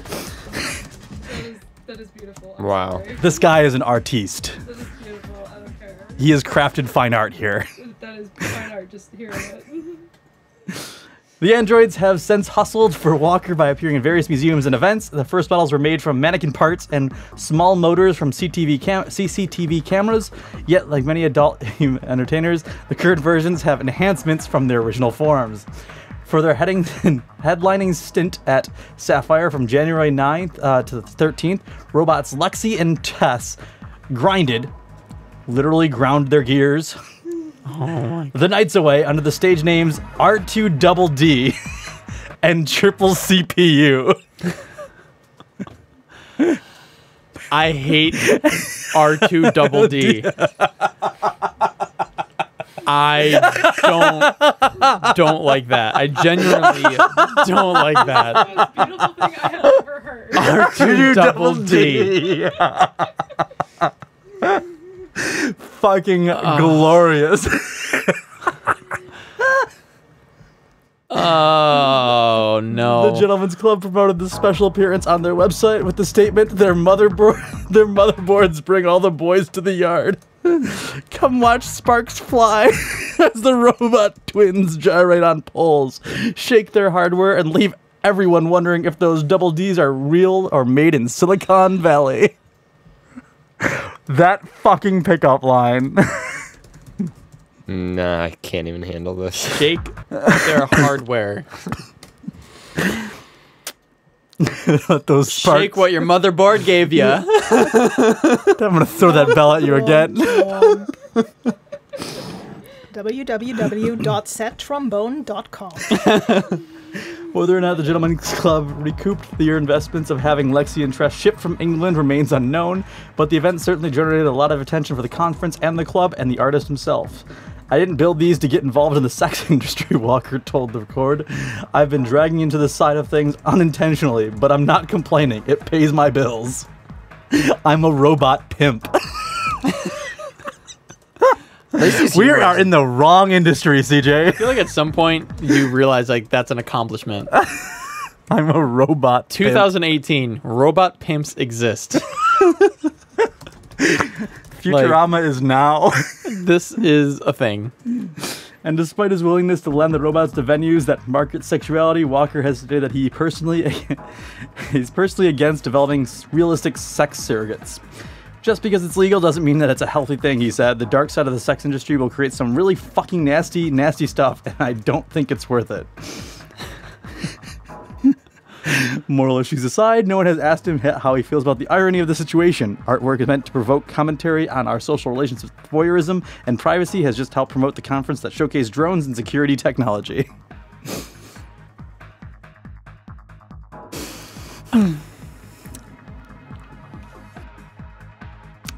That's it. Is that it? All right, so we're going to jump into the video. Oh, here we go. The sigh. Wow, I'm already upset.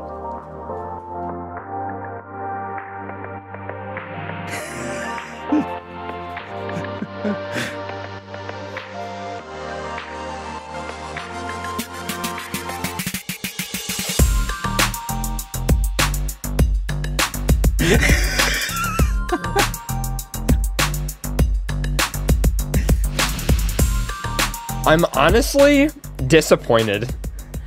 And not to be funny, but I have a feeling I've seen those exact same stripper bots before. Yeah. Now there's a sentence for the agents. I've seen those stripper bots before. They really get around.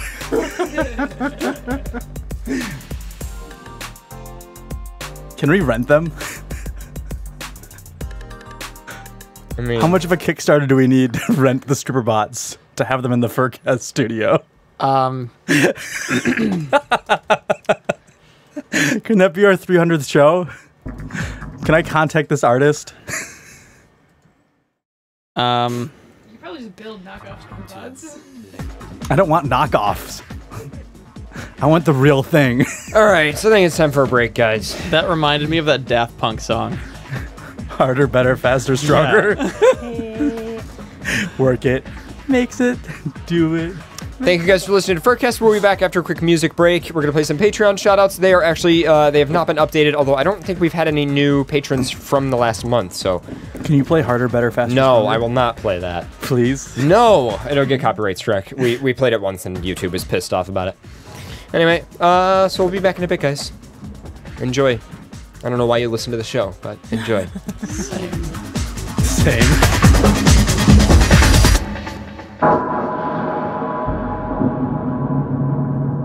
Support for FurCast comes from Patreon users, including Blaze Fusky, Shaman the Photon Wizard, Fayun, Oliver Fox, Link Shell, Skipper the Otter, Energize the Wolf, Sweetie Darling, Wishstone Dragon, Parafen, Sniff the Pallid Bat, Jake the Husky, A New Fox, Riley the Wusky, Binary Paws, Fireline Coyote, Craig the Husky, Code Yax, Loop, Raven Snowfall, Tukiri, Red Maple, Lieutenant Fox, Doxy, Mayru Snowmew, D Otter, Nether Lynx, Wup, Adrian the Husky, Archon the Four-Eyed Dragon, Leon Wolfheart, Rourke the Awu, Jax the Husky, Decibel Fox, Zubizu the Oreo Tiggy, Vertical Feline, Fuzzy the Fox, Crazy Wolf, A Certain Horse, and Gaia Weller.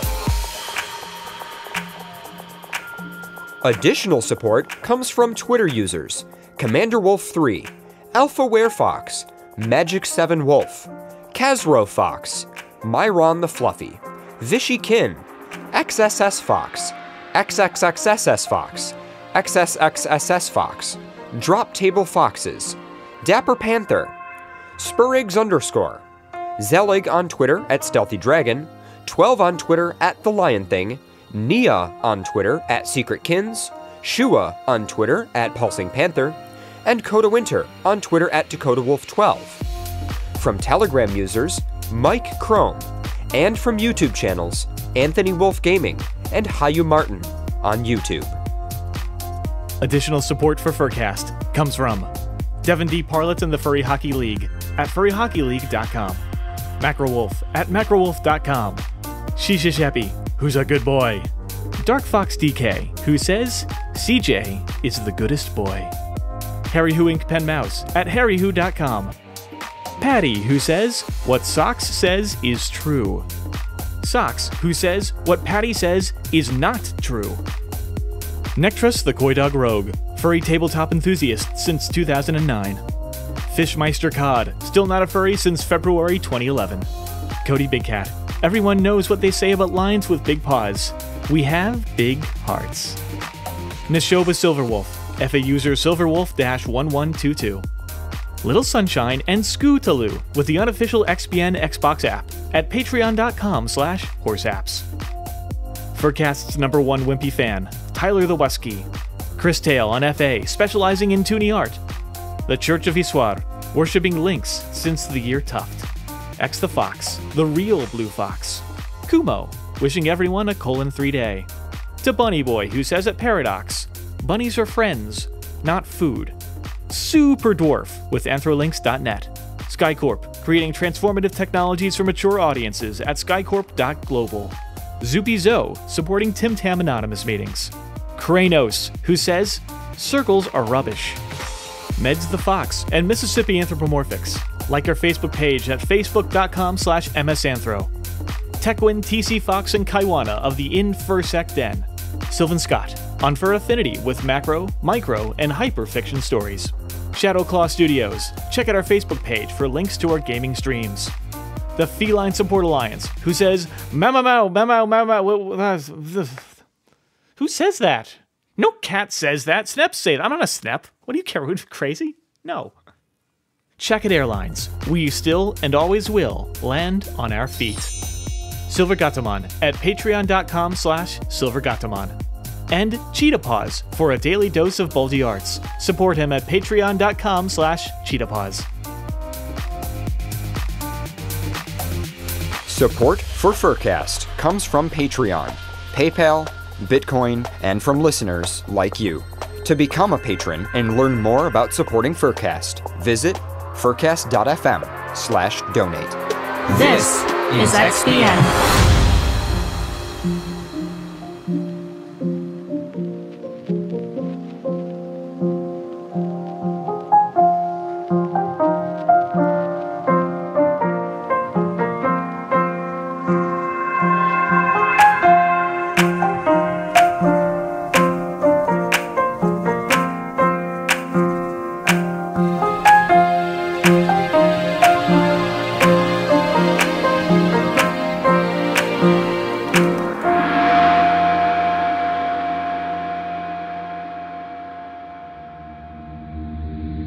Inexplicably high, inexplicably low.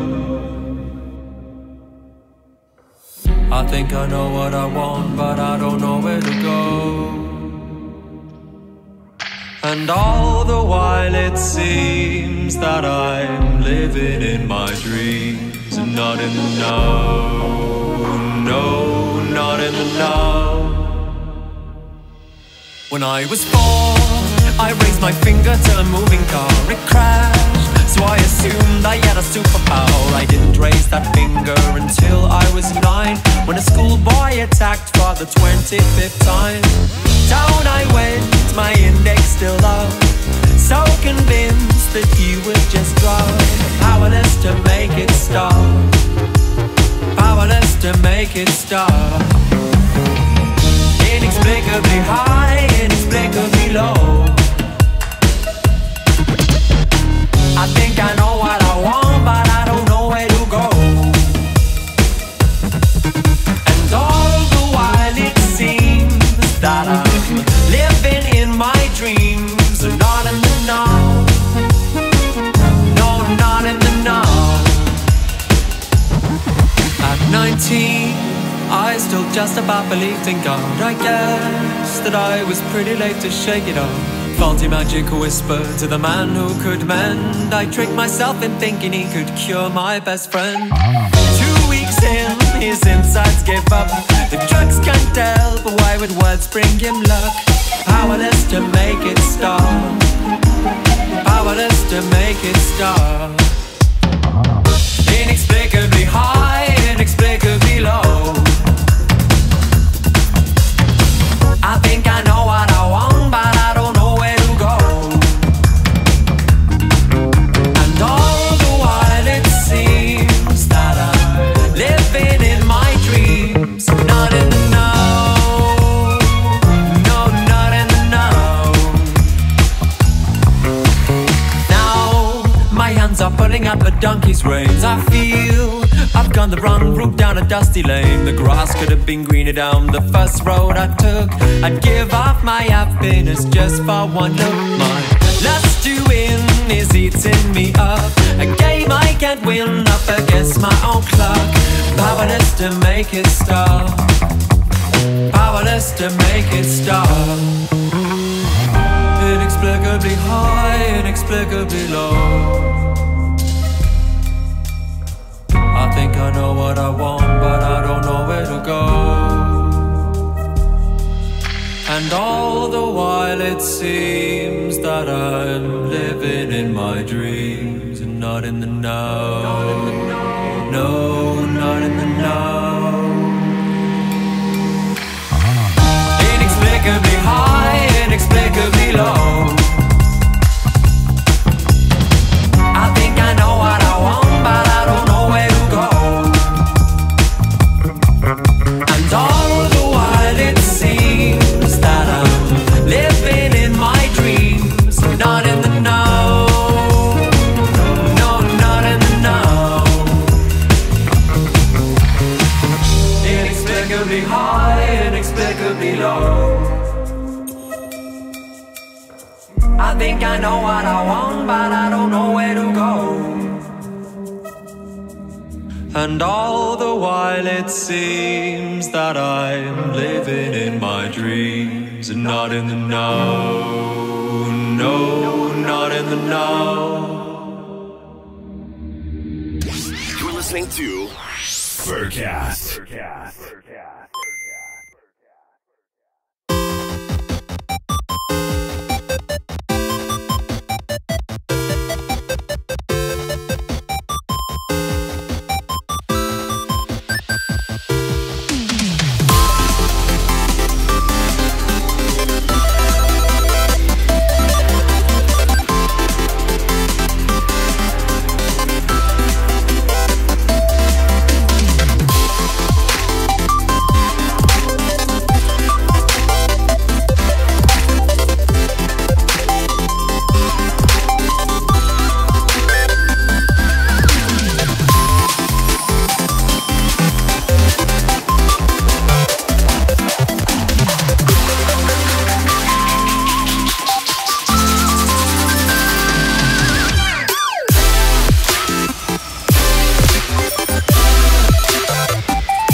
This is the Zana Broadcasting Network. Hope you guys have been doing good, enjoying the show so far. Last night, we had some pretty awesome tracks, and I did a huge mix, and I hope you guys really enjoyed it. For those of you who were here for last night's music show, and I got one of the tracks that we played, and I'm going to play now, and then maybe we'll be back. You guys are listening to FurCast live on XBN, and yeah, enjoy your quick music break. Join chat if you've not already, furcast.fm/chat. It's worth it. Come join the hellhole, the party. It's fun. Some people are already starting to talk. They've heard rumors about some strange sounds and some noises out there. Please tell me now, how are you going to hit them? I hit them like this, this, this, this, this, this, this, this, this, this, this. How are you going to hit them? I hit them like this, this, this, this, this, this, yeah. This, this,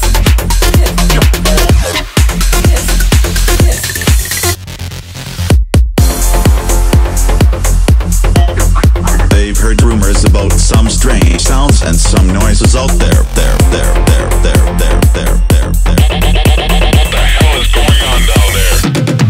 I hit them like this, this, this, this, this, oh my God! This, this, this, this, this,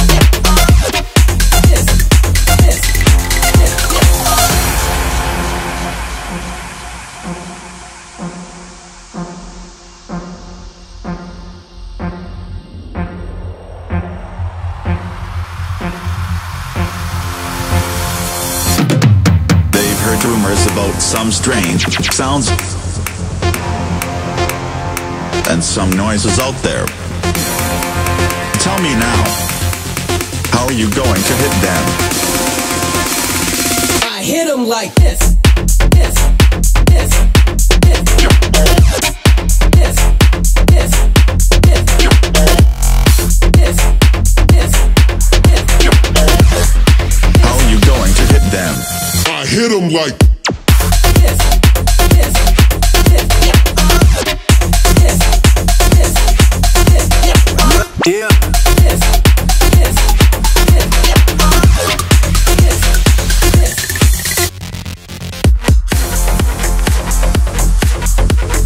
They've heard rumors about some strange sounds and some noises out there. There.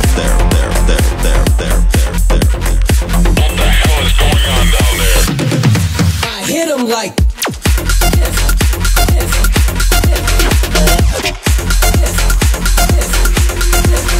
oh my God!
We are back. Welcome back to FurCast. For some reason, unfortunately, I don't know why you listen to it. But anyway, that was Silicone Lube by Feed Me. And before that, we had a bunch of other tracks that are all from last night's show. So if you like the music that we play on the show, you should try tuning in to our other show, because it's lots of fun. Anyway, I'd imagine that Pharaoh or one of these guys has an article to read. Are we back? Yeah, we're back. You know, the thing that I just said.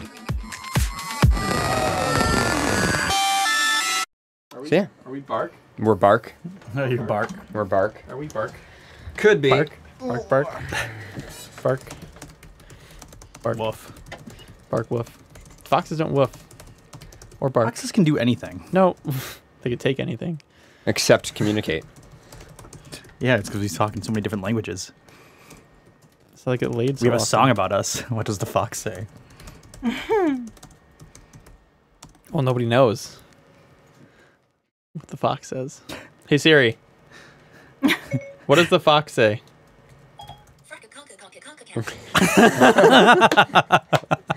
Frecka conka conka cap? Hey Siri. What does the fox say?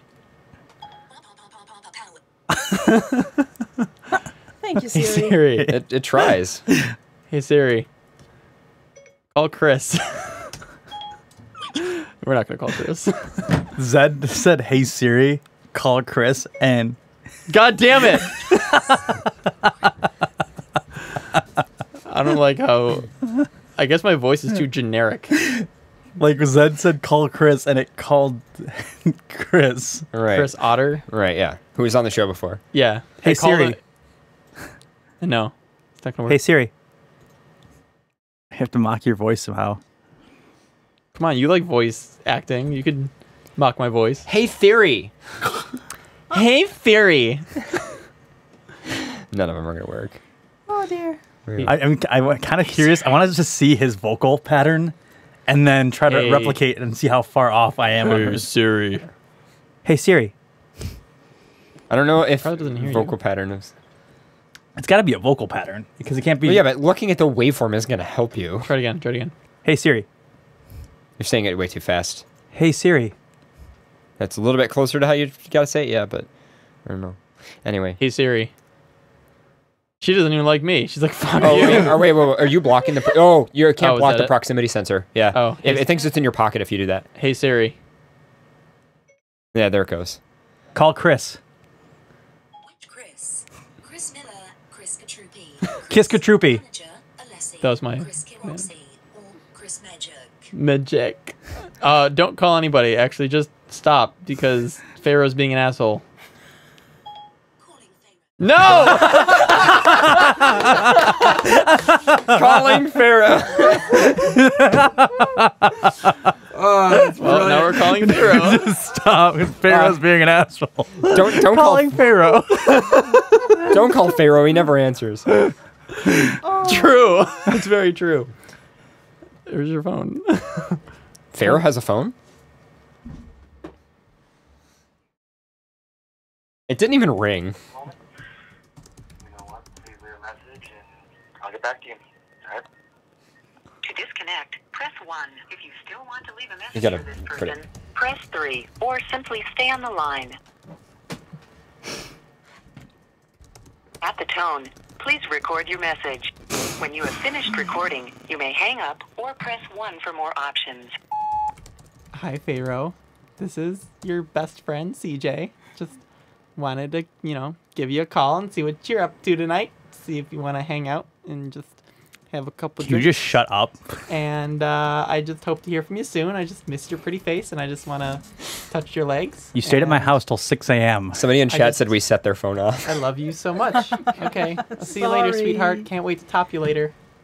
That's funny that our voices can somehow set off someone else's. Well, it's just... all it is it tries, but it's not a perfect thing. You can also say, okay, Google. That probably set off somebody's phone. Yeah. Hey, Alexa.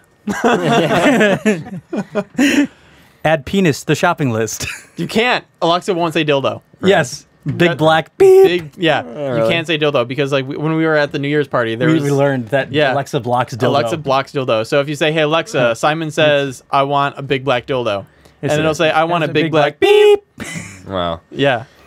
Hey, Alexa, call me by the nickname FurCast Listener. Okay, Google. This is going to turn into the South Park episode where they kept adding things to their shopping list. I loved that South Park was on and it just added tons of different things to people's shopping lists. That's so great. Oh, people in chat are saying we set theirs off again. Hey, Alexa, add tampons to the shopping list. Hey, Alexa, add 12-inch dildo to the shopping list. Yeah, so everybody's saying we're setting their Alexa off in the room. There's a couple people in chat who are like, fuck, stop it. Oh, another person said that it interrupted their stream. They were listening to the show and it interrupted it cut out our show to then... And then Bandit says we did it again. Stop. Hey, Alexa, play One Night by Lil Yachty on Spotify. Okay.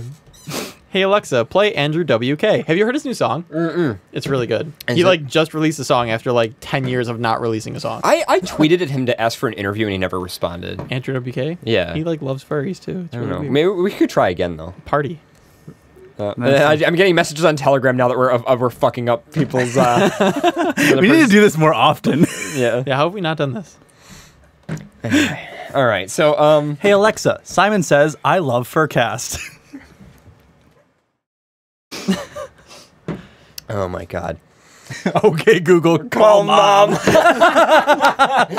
Oh shit. Oh my God. We're gonna ruin people.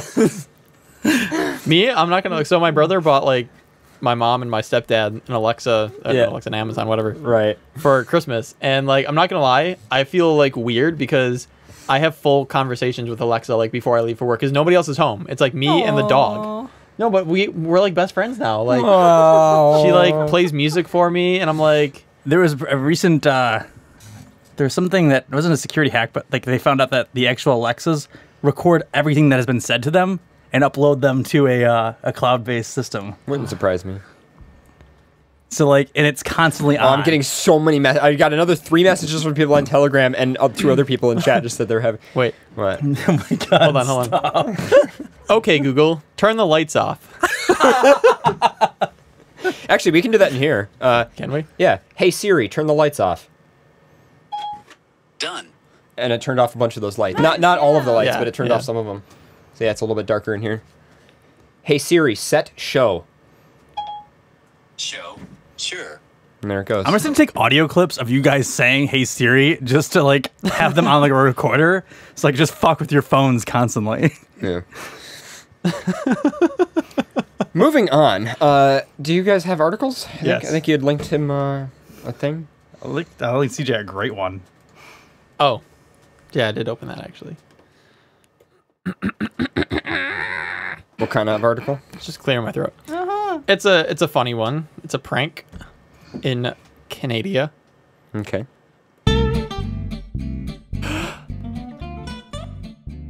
Man pranks police with DeLorean made from snow. As jokes go, this one's pretty chill. I like the pun. A Montreal man pulled a fast one on local police this month when he created a replica of a DeLorean sports car as seen in the movie Back to the Future. Simon Laprise built an icy imitation of the snow removal in a snow removal zone outside of his home, according to CBS affiliate WGCL. A police officer was fooled by the car and called another cop for support, MSN.com reports.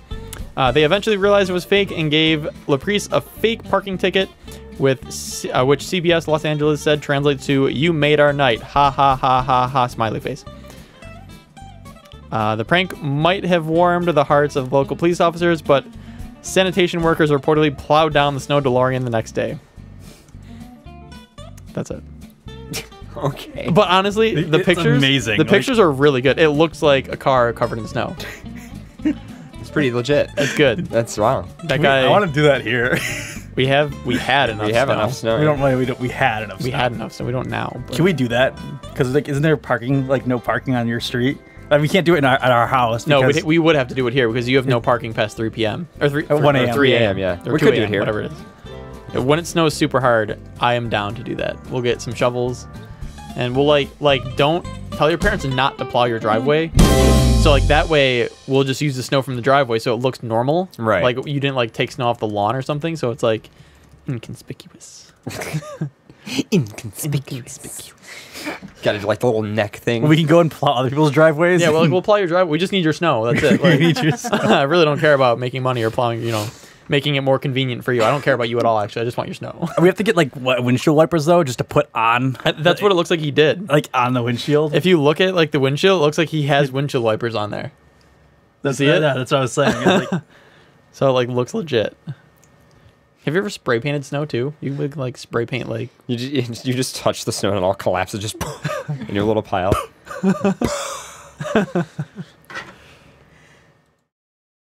Anyway. Okay. I have not that one. This one's great. I'm proud of this man. Yeah. If you want, you can pull it up too, because this guy looks like he's so happy because he was king of his own castle.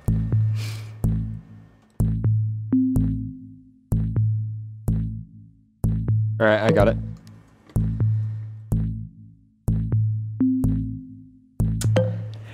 The man who lived in a sandcastle on a Brazilian beach for 22 years.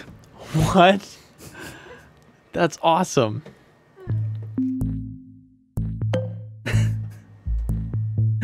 I'd build another one and move over there. Why didn't we just do that for a studio? Just build one because we don't have beaches here. Well, yeah. you have like rock. We have shitty beaches, yeah. There's It's not sand. It's like imported sand. Yeah, not real sand. It's not real sand. It legitimately, like most of it is I know imported. it is imported, yeah.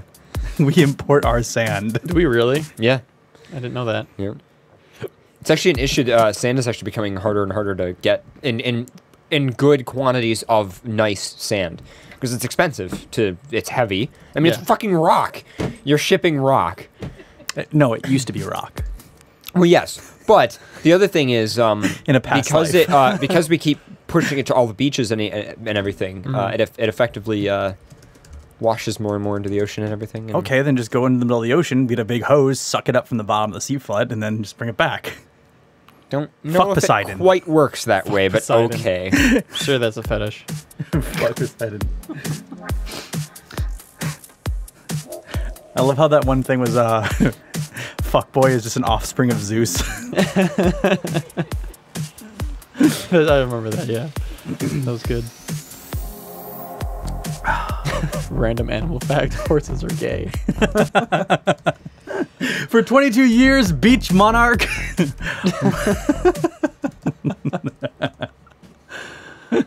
Show title: Beach Monarch.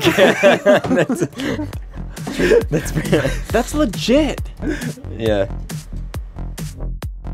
Marcio Mazel Matolias has avoided high rent in an upscale district of Rio de Janeiro, Brazil, by living in a sandcastle.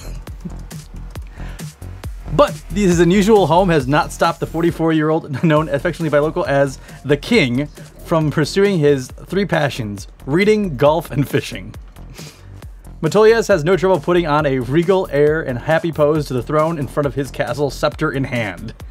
He literally has a throne, a crown, and a scepter.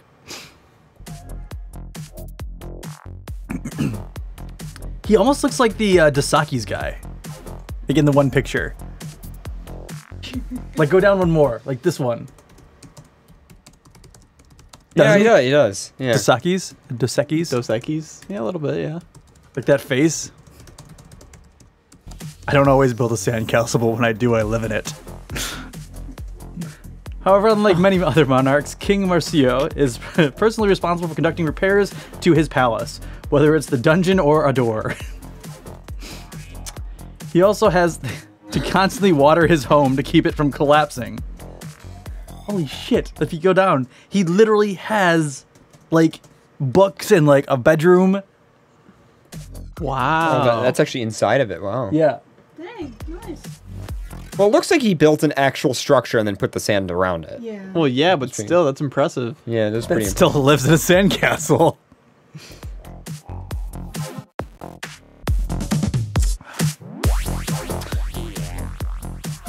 Despite this, Matsuyo said that he would not have it any other way. He said, "I grew up in the Bay of Guanabara. I always lived on the beach. People pay exorbitant rents to live in front of the sea. I do not have any bills, and therefore I have a good life." While grandiose on the outside and with views of the pricey beach area, his house is just 3 square meters and full of books. Matoyas, who is a single and childless, said... And in comparison, by the way, the studio in the new house is 70 square meters.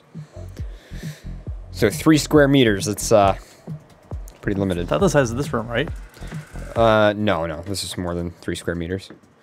Be 9 by 9, right?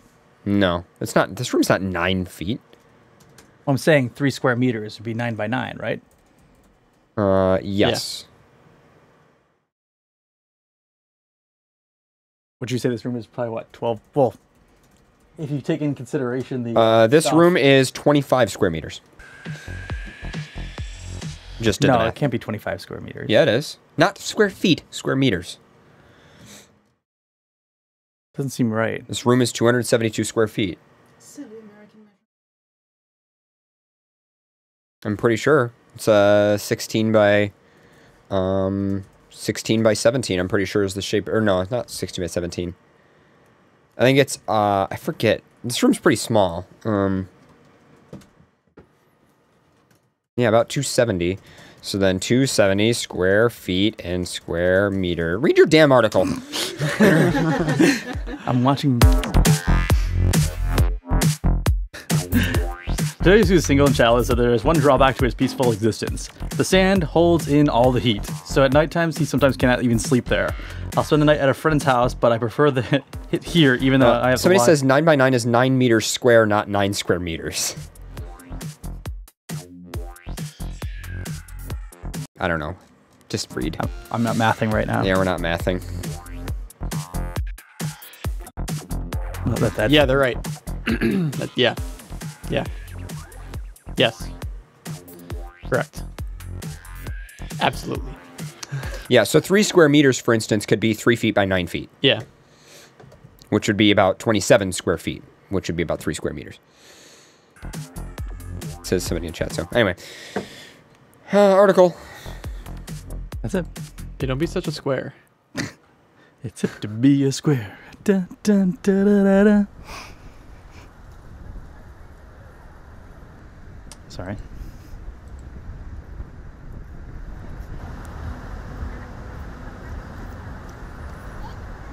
It's pretty legit. What? That is pretty insane. Be right back. I need to remodel. I need to water my house. It's pretty legit. He's got like a little library in there. Looks like he's got like an encyclopedia thing in there. It's pretty crazy. Yeah, that's crazy. Pra mim, me causa medo, entendeu? De estar na casa, certinho, pá, e vem, faria. Eu falei, não, peraí. Deixa o castelo cair. I don't want to play the whole thing because we'll almost surely get a copyright strike for it, but... That's awesome. Yeah, that's pretty cool. Anyway, Unless I can end with something just furry related, then transition into email. All right. Fingers.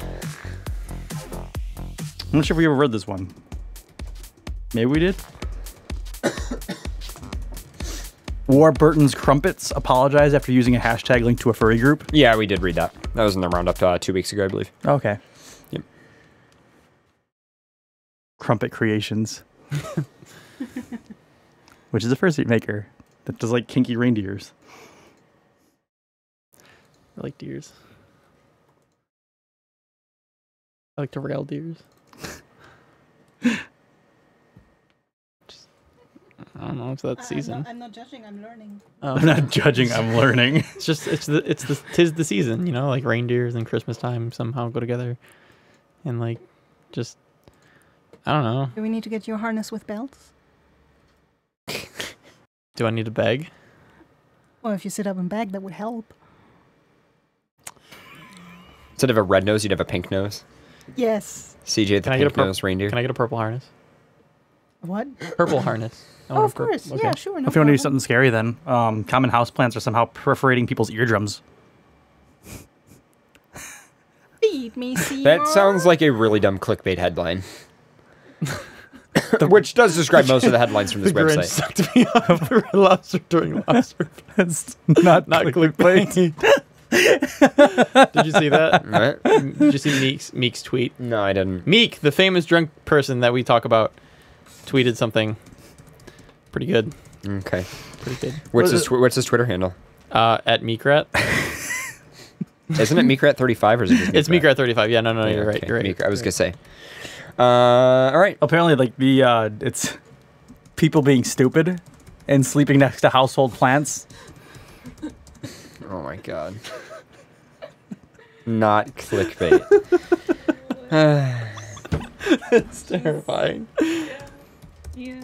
See, I feel like if people are getting attacked by household plants, that's the fault of the people because they moved the plants there, and plants can't really. I mean, they can move a little bit, but at a slow pace. You know, like if we ever recorded a plant over 50 years, it would say "fuck." I remember that conversation. Right, yeah. Yeah. It's like, I've waited 40 years for this. You're like, what did it say?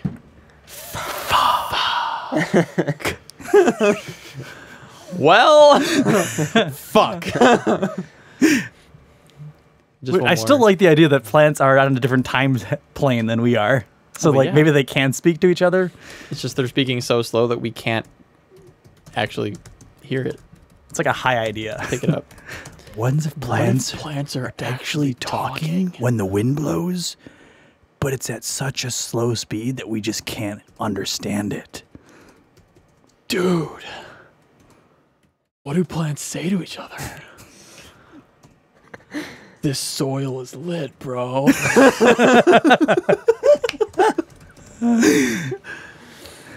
This rain feels great. Oh, your flowers are Dude, I'm so wet. I'm so wet. This breeze is sick. I mean, like, BBC recorded the plants, like, growing over years, but they didn't do audio. Once if someone just recorded plants for, like, 10 years and then quickly made the audio clip, like,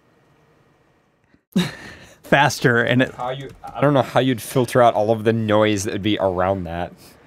Because the microphone doesn't Tree filter. move.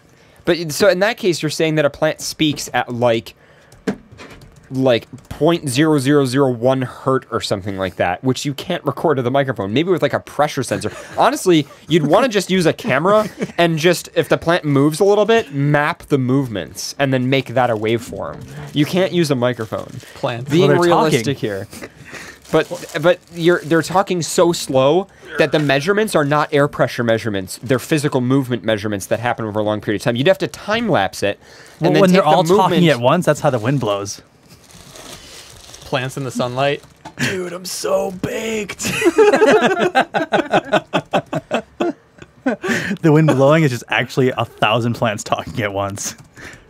It's very convoluted. It's not actually wind. It's the plants just blowing into the air. That's how oxygen is made. That's all wind is. Breathe me. Yo, dude, you want to smoke some carbon dioxide? Breathing. Don't give people ideas on top of Tide Pods. Let's smoke this carbon dioxide. Let's smoke this. Wait, no, you can literally do that. Never Let's smoke this plant. Yeah, let's think about that for a second, CJ. You can actually do that. It's called What do plants smoke? I was going to say pollen, but that doesn't make sense because that's sperm. So we smoke plants. Yeah. So what do plants smoke? Fire? Maybe rock or something? I don't know. Plants smoke rock. No, that's called crack. Crack rock. Yo, this rock. Plants crack plants rock. are hardcore, man. Plants crack rock. That's why Krantz. basements are. Krantz? Well, wait, okay. Krantz. They normally... Krantz black Rick. Plants crack. Cranks plant cracks.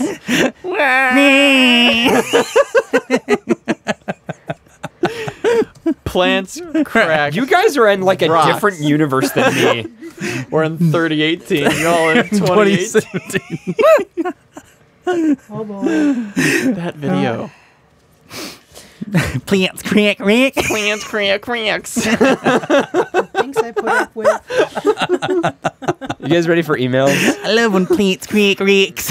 Oh, your plants crack my racks. I'm gonna show you. Okay, my plants crack my racks. They were nice racks. My plants crack my racks. Snurf, snurf, head cracks. I'm just thinking of Snarf from fucking... Snurf, snurf. Snurf, snurf. Wow. Thundercats! Ho! I apologize for every single burst of the drum. Yeah, I don't even know what's happening right now. So I'm just kind of childhood. I'm just kind of sitting here. I'm a 20. Thundercats. I'm a 13-year-old in a 25-year-old's body. We noticed. I'm like 5. You're actually a 13-year-old dog in a 25-year-old's body. 13-year-old dog in a 25-year-old's body with a fairly well career choice, educated. Keep in mind, we haven't a fairly well career choice. Educated. Fairly. I'm a dog.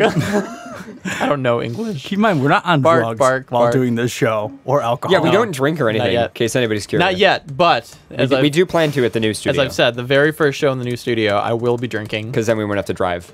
I will be intoxicated. Well, Whoa! Finish up this article that we I was started talking on. and my voice went out of my ears.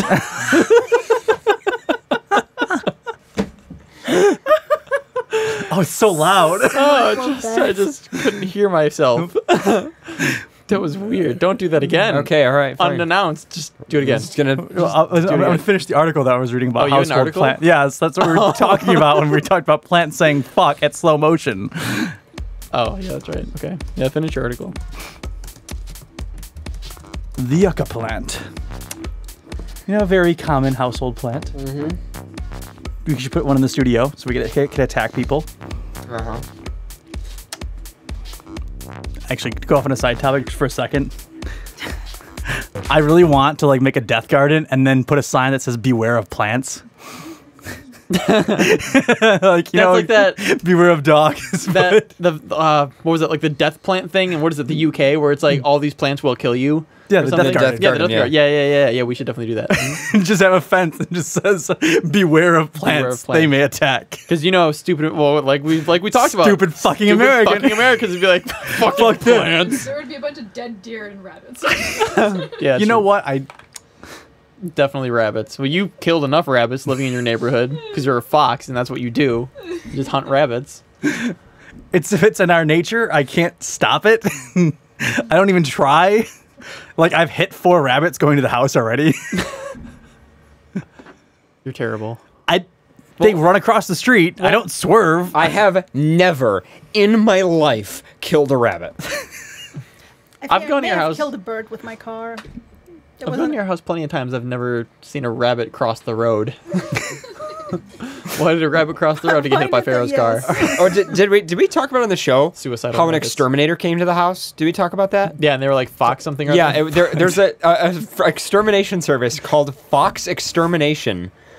Came to the house. I answered the door. And Pharaoh answered the door. And they were like, yeah, hi, this is Fox Extermination. And Pharaoh goes, what? And they're like... Were you scared? It's terrifying. And they're like, yeah, we've heard... They were on to me so fast. It was like I just moved in. Well, they knew. They said, oh, yeah, we've heard an issue with, I don't know, it's carpenter ants or something like that. Carpenter bees. Carpenter bees, something. And they were saying, oh, yeah, here's our service. And they hand Pharaoh the business card, and it just says Fox Extermination on it with a little Fox logo. God. It's going to be in the next vlog, but... It was so good. And then Pharaoh just comes up to me and goes, it's a rough neighborhood for me. They know. They know. So Bunny Boy messaged me and said, you've never killed a rabbit. I love you. You're a good boy. Aw. Aw, thank you to Bunny Boy. I love you too. Anyhow, I can't... I'm sorry for the rabbits. I don't tend to kill them. They just die by... Yes, he does. Liar. It's my inner fox. I'm not out to kill them, but... I've hit them. Yeah, but they're out to be killed by you. Well, that's kind of the food chain, but... Kamikaze rabbits. Well, I almost hit the deer, looking at first and it stopped and licked my car, so... What, the deer? Yeah. A deer licked your car? I think so. Oh yeah, we'll do. Yeah, like I honked at the deer and it stopped, licked the salt on my car, and then trotted off. Like if I didn't stop and just kept going, I would have hit it. Oh, we just found it. Somebody found it. foxpest-buffalo.com/technicians. Fox Pest Control. Fox Pest Control. Yeah, this is literally the company. Call us today before service within 4 hours. Fuck, they're fast. Not just anyone can foxes. be. Not just anyone can be a Fox Pest Control technician. We conduct a lengthy interview and vetting process for all prospective employees, and each employee hired background check must pass a licensing test. When a Fox Pest Control technician arrives at your home, it would be in a marked vehicle, dressed in uniform, and wearing a Fox Pest Control ID badge. Which one? Go up. I just want to see. Was it that person? Go up. No, go up. Go down. What? Oh. I thought they were called foxes. I think they are called foxes. That'd be pretty great. Oh. Free inspection and estimate, same-day service. Look at that. Yep. There's the team. Yep. Fox Pest Control has probably been providing expert pest control and bedbug control in Buffalo for over 7 years. You know, Farrah, you should go work for them. I'm a little in real life fox, so I mean. Yeah, you're IRL. IRL, you mean? What's in real life? Yeah, it's called real life. This isn't not just fantasy. So under services, they have home protection plans. They have ants, bedbugs, bees, beetles, carpenter ants, carpenter bees, centipedes, cockroaches, crickets, earwigs, fleas, hornets, mice, millipedes, rats, rodents, silverfish, spiders, stink bugs, termites, ticks, and wasps. Damn. Nothing on foxes. Nothing on foxes. Because we are the fox. Oh, I get it. They're the foxes and they hunt the thing. Except foxes don't really eat bugs. Yeah, they do. Well, if times are hard, I guess. They eat berries. Yeah, digging holes and eating berries. Go fox yourself. Damn, harsh. Finish your article.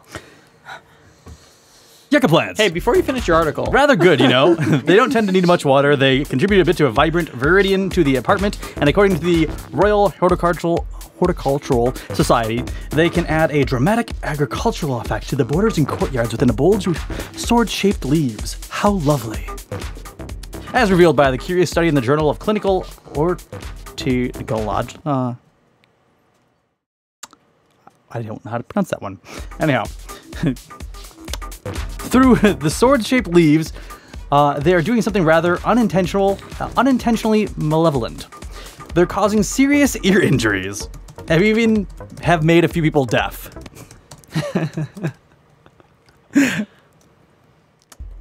We apologize for the mental image you are now experiencing, but we should inform you that this is only going to get a lot worse. Yeah, can we not read this?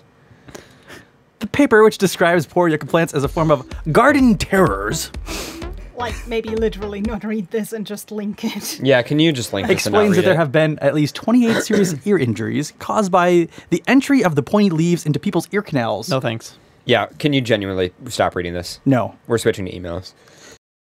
Where has all the good mail gone, and where are all the fans? Where's the streetwise fursuits to fight the rising spam? Isn't there a white knight upon a centaur steed? Late at night I toss and I turn and I dream of what I read. And I had one and also you had one. You want to go first? This made BBC News, you know. Okay, you can go ahead. About the plants attacking people. Cool, people can go read it if they're interested. Well, essentially they perforate the ear canal because people run into them. We get it, yep. Mm-hmm. But they also have them in their home. So to finish up the article. People keep them by their bedside and then roll over. Like, literally, please no. Well, don't be stupid and put a pointy object next to your bed. I mean, it's not the plant's fault. You can't blame the plant for human stupidity. I really don't want to I hear. don't think any of us are blaming the plant. I think we're all blaming you. I don't want things to crawl in my ears. That's just. Yeah. Well, the plant's not crawling into your ear, sweetie. Well, I don't like. All right, I'm just gonna turn off his mic so you can go ahead, Wishstone. Why didn't you do it at the start of the show? I don't. The whole show. Let's see. So I picked out an email from. Oh, sorry. Let's push that a little closer. It's all good. Hello. So the email is from Oreo, who literally writes like Oreo, but pronounced extremely flamboyant. I hope that was flamboyant enough. I'm not sure if that. So like Oreo or something. Yes! Oreo. Thank you, CJ. I needed You're that. welcome. I'll be your backup. They write. Their question is, they are going to be moving to a new area. I'm not sure I should give all the details of that move, but suffice to say that they're moving for job search reasons and similar. If they wrote it in the email, it's fair game. Fair enough. So It's pretty much our rule. It says that on the website, so. Fair enough. They're moving. Oh wait, Arlington, which is right next door to Dallas. For those who are interested, there are a lot of Arlingtons in this country. Yeah, there are many Arlingtons. And they intend to start a new life away from the place where they currently live at. Jobs aren't all that great, and neither are the people, to be honest. Oh, I'm sorry. They don't know anyone in Arlington, but they have been reaching out to groups on Telegram to answer questions about jobs, standard of living, everything that seems, great right now. I guess the only issues are the fact that I can't drive and I don't really have an interest in it. Oh, God. I would like to think a roommate would be extremely beneficial for a few reasons, but my hesitation lies in the fact that I'm unsure on how trusting I should be to live with someone I don't know in an area I don't know. P.S. CJ is a good boy.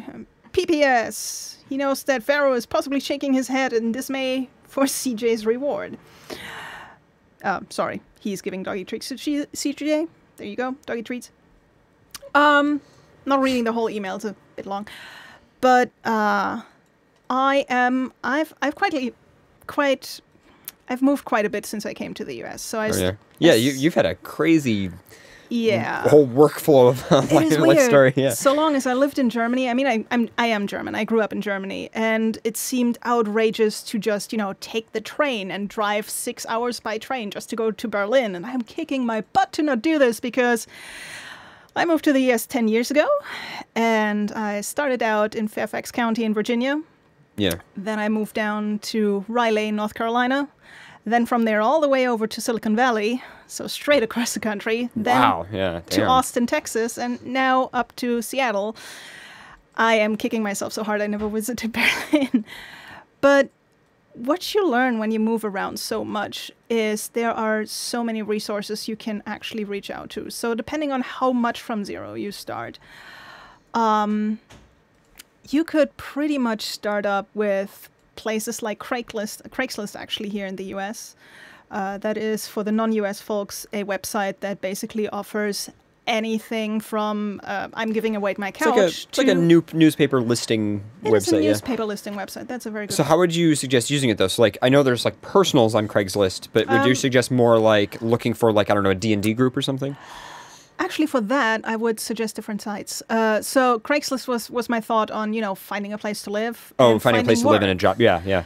So my current job, actually, I've worked at the company I work for now. I'm an IT engineer for a managed services company, and I got that job 3 or 4 years ago. Craigslist. Yeah.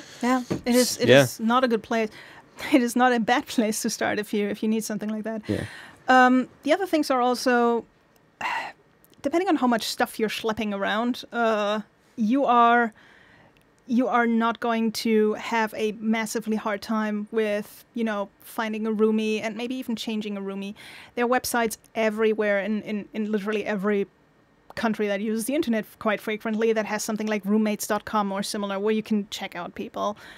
But if you're worried about your social element, you can start as basic as Facebook. There are so many groups that have Facebook pages. Google Plus has pages. And then depending on where you are, in the US, there's a site called meetup.com. And I know meetup.com also has sites in, I want to say, the UK and Australia. But I wouldn't be surprised if you find it in France, Germany, the Netherlands, wherever. There's also a furry map. That's another good one if you're looking for furries. Yeah, I mean, for furries, you just kind of got to check everywhere, because the problem with furries is that furry groups in my experience, regularly assemble and disassemble. Yeah. Because a lot of times people are like, hey, we're all furries, we should hang out. And then everybody realizes, oh, we don't really share any interests. That's what happens to our group all the time. Either that or, people are busy and meets die. So what I would do is search everywhere. Search Facebook. Search for your local city. Search the next major city away. Talk to as many people as you can. Even if you find somebody online who's an hour away from you, talk to them anyway, because chances are they'll know somebody who lives near where you do. If you find a forum that looks kind of abandoned, post there anyway. If you can manage to just write a post and say, hey, if anybody finds this, here's my contact info, and you never know, somebody might... I've had people randomly message me saying, hey, I found your information on like IFPL. And I'm like, IFPL? Nice. And I'm like, oh, that's that website. Like, I haven't gone on that website in probably 5 years. I still get messages from people from that. So it's kind of what it is. Just post it in as many places as you can. And the other thing is, after you do that, you will learn that there are certain places where you will belong more and other places where you won't. And if you're nervous about meeting people, try just like going out to dinner with people, right? You don't have to go over to somebody's house or something. You can always just say, hey, let's grab coffee. Hey, let's, grab dinner at X place or whatever, pick a restaurant. And do not be afraid to drop a group. I was in a fantastic Vampire the Masquerade LARP group in California. I loved it. We had weekly games. Moved to Austin. I'm like, oh, great, they have a VTM group. And their group was horrible. I played a test game with them and never went back. So even if it's something that you're super into, it can happen that, you just don't fit in. You don't feel comfortable. And if you don't feel comfortable, don't force it. Like, there's so many different places where you can go, where you can just have fun. Yeah. I mean, it's taken me a decade of being in the fandom to learn of all the furries here. I mean, just from going to cons. It's like we drive 8 hours to MFF and we meet people who live the next street over. It's like... Cool. So that's the other thing, too. Cons might be another good way. Absolutely, especially for furries and stuff. And, more or less... any hobby you can find, you will find groups. If you play an MMO, you'll find guilds in your area. If you hang out in social media of some form, you'll find groups. Like, the good thing about the internet, when you ignore all the trolls and everything else, you can make it your tool, and make it your tool for just about anything, be it finding work, finding a home, or finding friends. Yeah. Good stuff. All right. I have one. And it is titled Relationship Help. Hello, Paradox Pharaoh and CJ. And Richstone. And Ikazuri. Hello. Full house tonight. I'm a 24-year-old bisexual male black and blue African lion. Black and blue African lion. African lion safari. You know you live near Ontario when you hear that jingle all the time. Come to Ontario, Canada, and go to the African Lion Safari. All right, anyway. It's a commercial that was on TV like way too fucking much when we were young. Yeah, it definitely was. I've been listening to this show for almost 3 years on and off. I came to you guys hoping maybe you could help me with this difficult situation. When I joined the fandom back in 2013, I was exploring my sexuality until I came across a Sergal persona that I almost instantly fell in love with. We began talking, and I found out that he lived in Canada and Calgary, Alberta, and I live in a little town known as Brexley, Georgia. God damn, that is... quite the distance. That is about as far as you can get without being a different continent. You're from, well, unless you count, like, Central America or whatever, but that is, like, the bottom of the U.S. and, like, not North Canada, but, like, that's pretty... wow. Anyway, we began dating a long distance, of course, and in July of 2014, we met for the first time.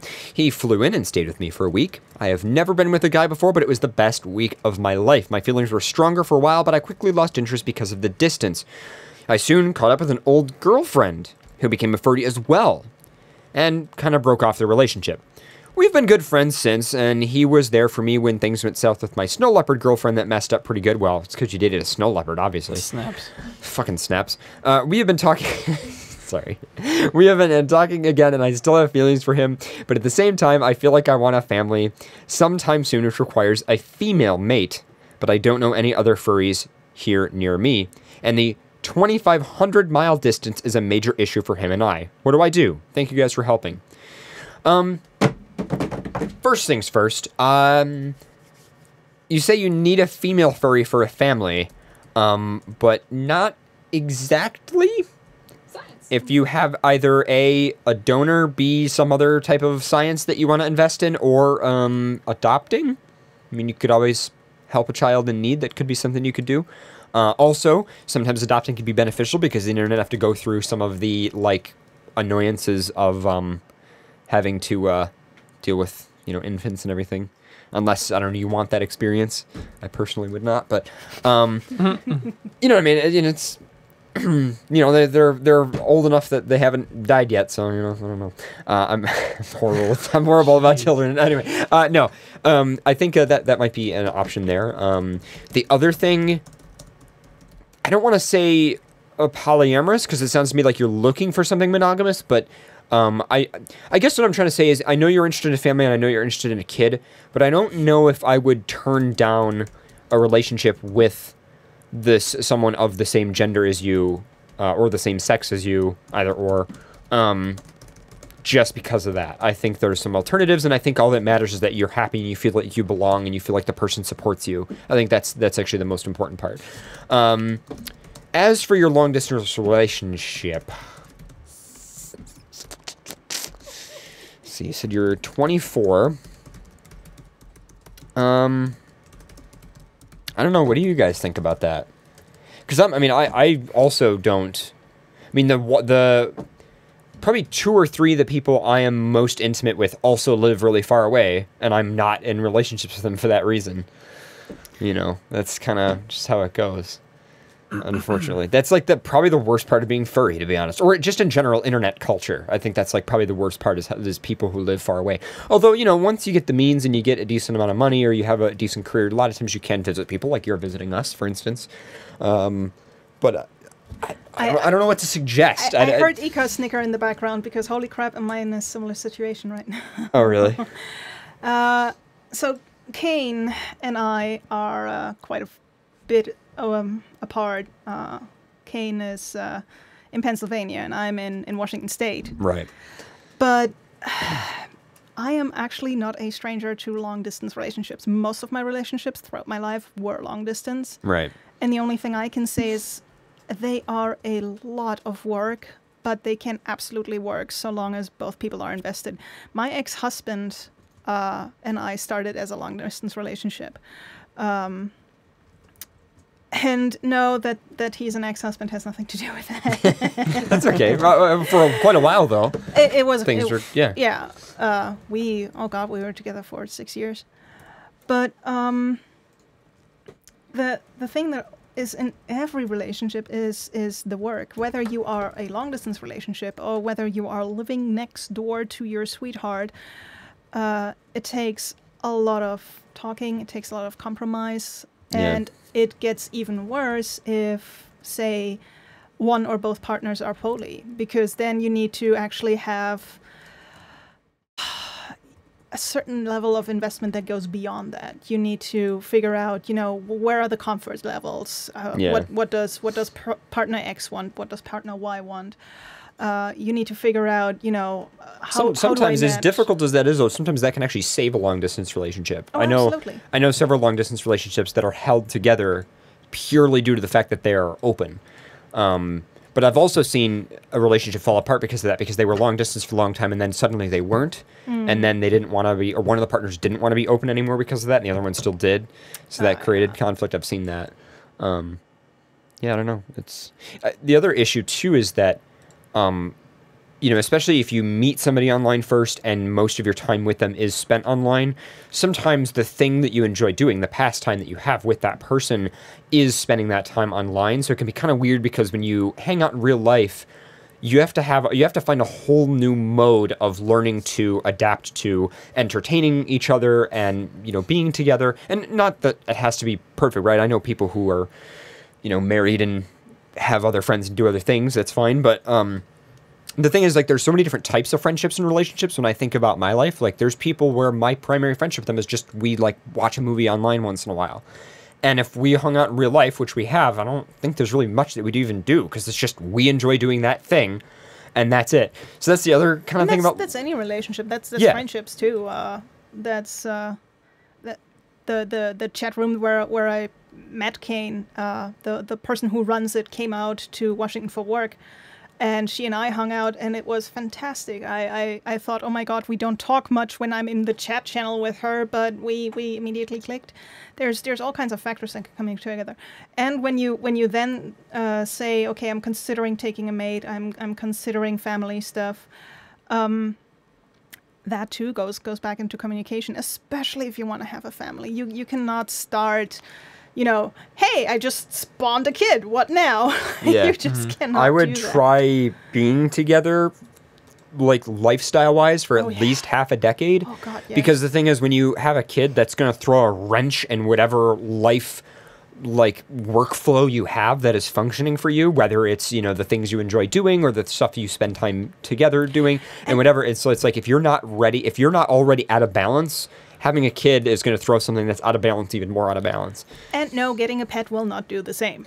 Yeah. The stereotype of, oh God, we got a puppy, we're getting ready to have kids. No, a dog will adapt to you. A child will not. Yeah. Yeah.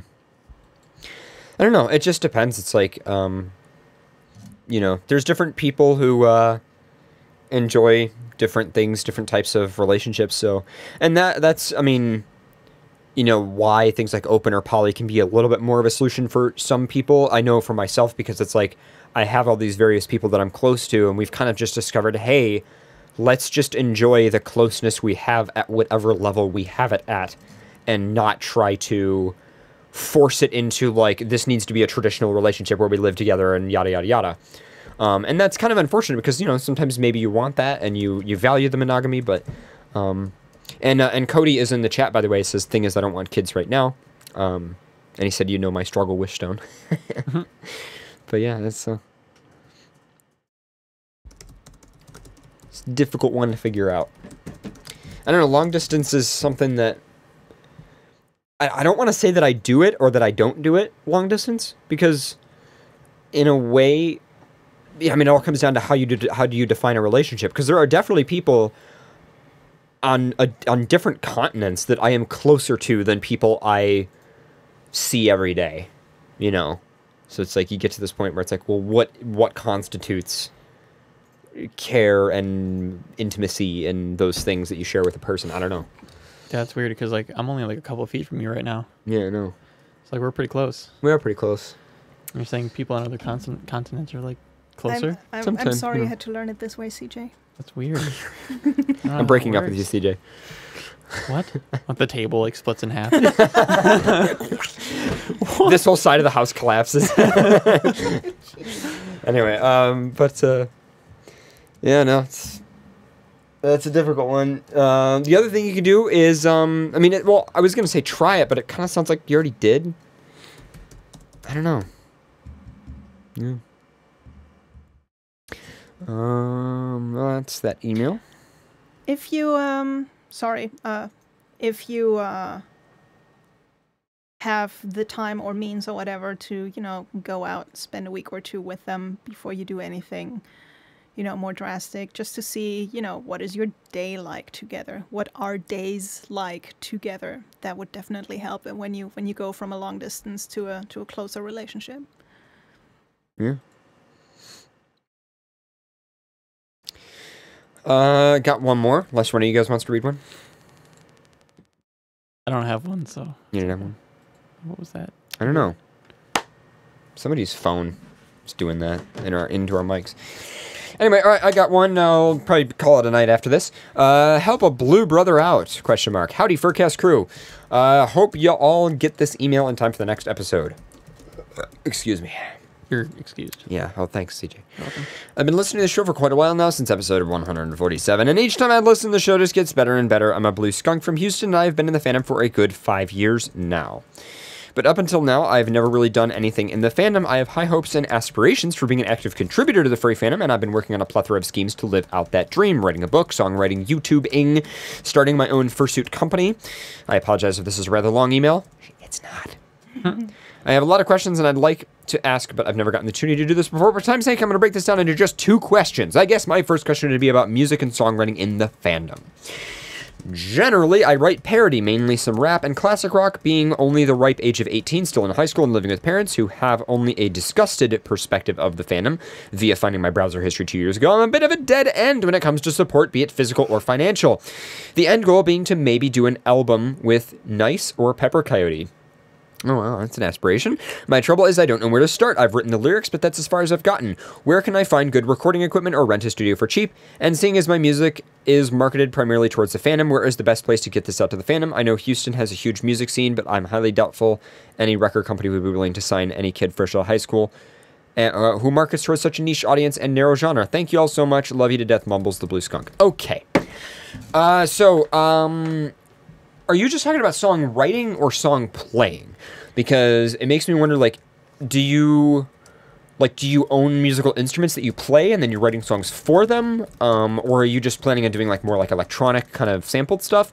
My biggest suggestion to learn how to do any kind of production for music would probably be things like YouTube, lynda.com, and Skillshare. Websites like that might help out. YouTube especially, there's so many YouTube channels of, like, people doing all kinds of tutorials on recording music and stuff like that.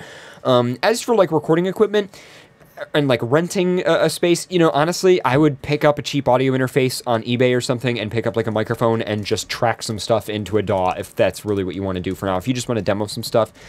As for lyrics and stuff like that, I don't know, maybe make, like, a blog or a Twitter account and start, like, posting some of it and you know, see what your friends think. If you've already got some friends, maybe get some of them involved if you've got some other friends in the fandom as well.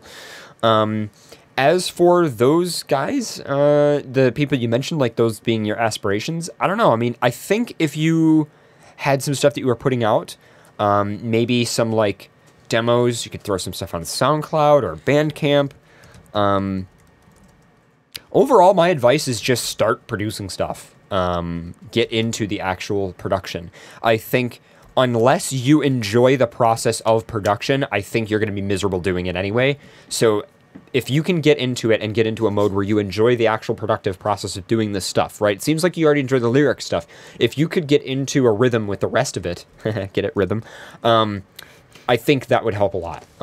Because, you know, that can kind of be the struggle. I myself struggle with that. I enjoy the techie aspects of producing a show more than I enjoy producing a show. And it, you know, it's just, you kind of got to figure out what your life balance is and what your routine is and how you're going to get into it. You mentioned, like, YouTubing stuff. Okay, YouTube. Writing a book. Yeah, I just say start doing it, man. Get some cheap stuff, right? Just, like, you can get, like, condensers microphones like this for, I mean, these ones are the cheap ones. These are, like, less than $100 and an audio interface and just, like, download, like, a trial of, I don't know, Reaper's free, or you could get, like, Ableton or something and just start getting into music. See? Might be good. You know, a lot of people don't realize that musicians, I don't know, unless you're, like, a famous musician or something, musicians are computer technicians, effectively. Like, if you hear music, especially if it's got electronic elements in it, you are hearing something that basically a computer engineer and that musician is an engineer. Like, there's so much techie shit you get into when you produce music. So, which is, I mean, that's what music is. It's, you know, math and stuff. So, anyway. Excuse me. Did you get the link I sent you? The last one? In the chat? Did you get that email, Pharaoh? Help a Blue Brother out? Mm-hmm. Okay. I did not get just got the link now, so.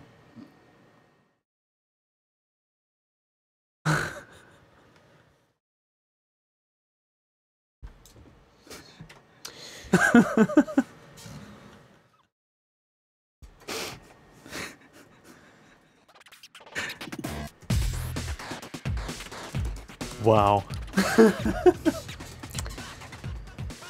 What were you looking up? That was just on my Twitter feed, and I was like, what the fuck? Why? Sofo says, don't forget about Pro Tools. I mean, if you're getting into, like, huge recording studio stuff, I guess, or you want to do, like, big surround mixes, I would not recommend Pro Tools for beginners, especially if the music you're producing is mostly DAW-based. Pro Tools is great for like big studio sessions. I would say something like Reason or Ableton or Reaper or even Cubase or something. I don't know if I'd go with Pro Tools. But anyway, oh, and that music was supposed to loop. Got it to work. Anyway, oh, Sophos, you were kidding. Of course, he was kidding.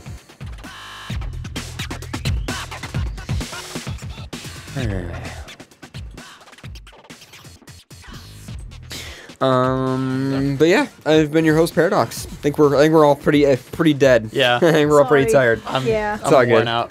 Staying up till 7 in the morning and then getting like 3 hours of sleep wasn't a good idea. CJ, you're a bad boy. Yeah, you didn't leave my house. You never left my house. Not Seriously, for a while I thought you were sleeping in the hallway across from me, and I have no idea why. It must have been the dogs, like, jumping on we that were bed or not. we were in the attic. It's funny like, because he's a dog. I feel like nobody heard us because we were like we weren't quiet. No, we weren't. No, we were not quiet. That Seagrams must have got to your head. Yeah, that Seagrams really, dude, I was wasted, dude. That my one beer, holy shit. Couldn't even. So, where do you guys want to go get food? Because I think Nico and Ryu are up for coming out. I don't know. There's Denny's. We can just go back to the house and get gyms. There's really whatever. I mean, I feel like we've done Denny's. Might start my new shift, so I work at 9 a.m. tomorrow, so can't stay up too crazy. Well, why don't we go back to the house, get gyms? That way Pharaoh can kind of get home. Late, yeah. So we can just get gyms and then chicken and waffle sandwich. Yeah. Plus, then you guys will all be home. You know, we could just people head out eventually. You'll be home. Yeah. All right. Well, I've been your host, Paradox. Did we already do that? No. Okay. I've been your host, Paradox. Go ahead. What? Go ahead. I've been your wonderful rainbow feather winged dragon co-host, Wishstone Dragon. Go ahead.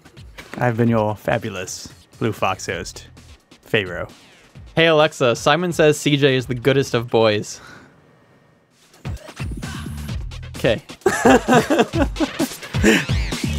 Guys, we will not be on air next week. I'm going to be in New Zealand. We will be on, I believe, the week or possibly 2 weeks after that. Not sure yet. Stay tuned to the website and Twitter. Oh, yeah. What about vote?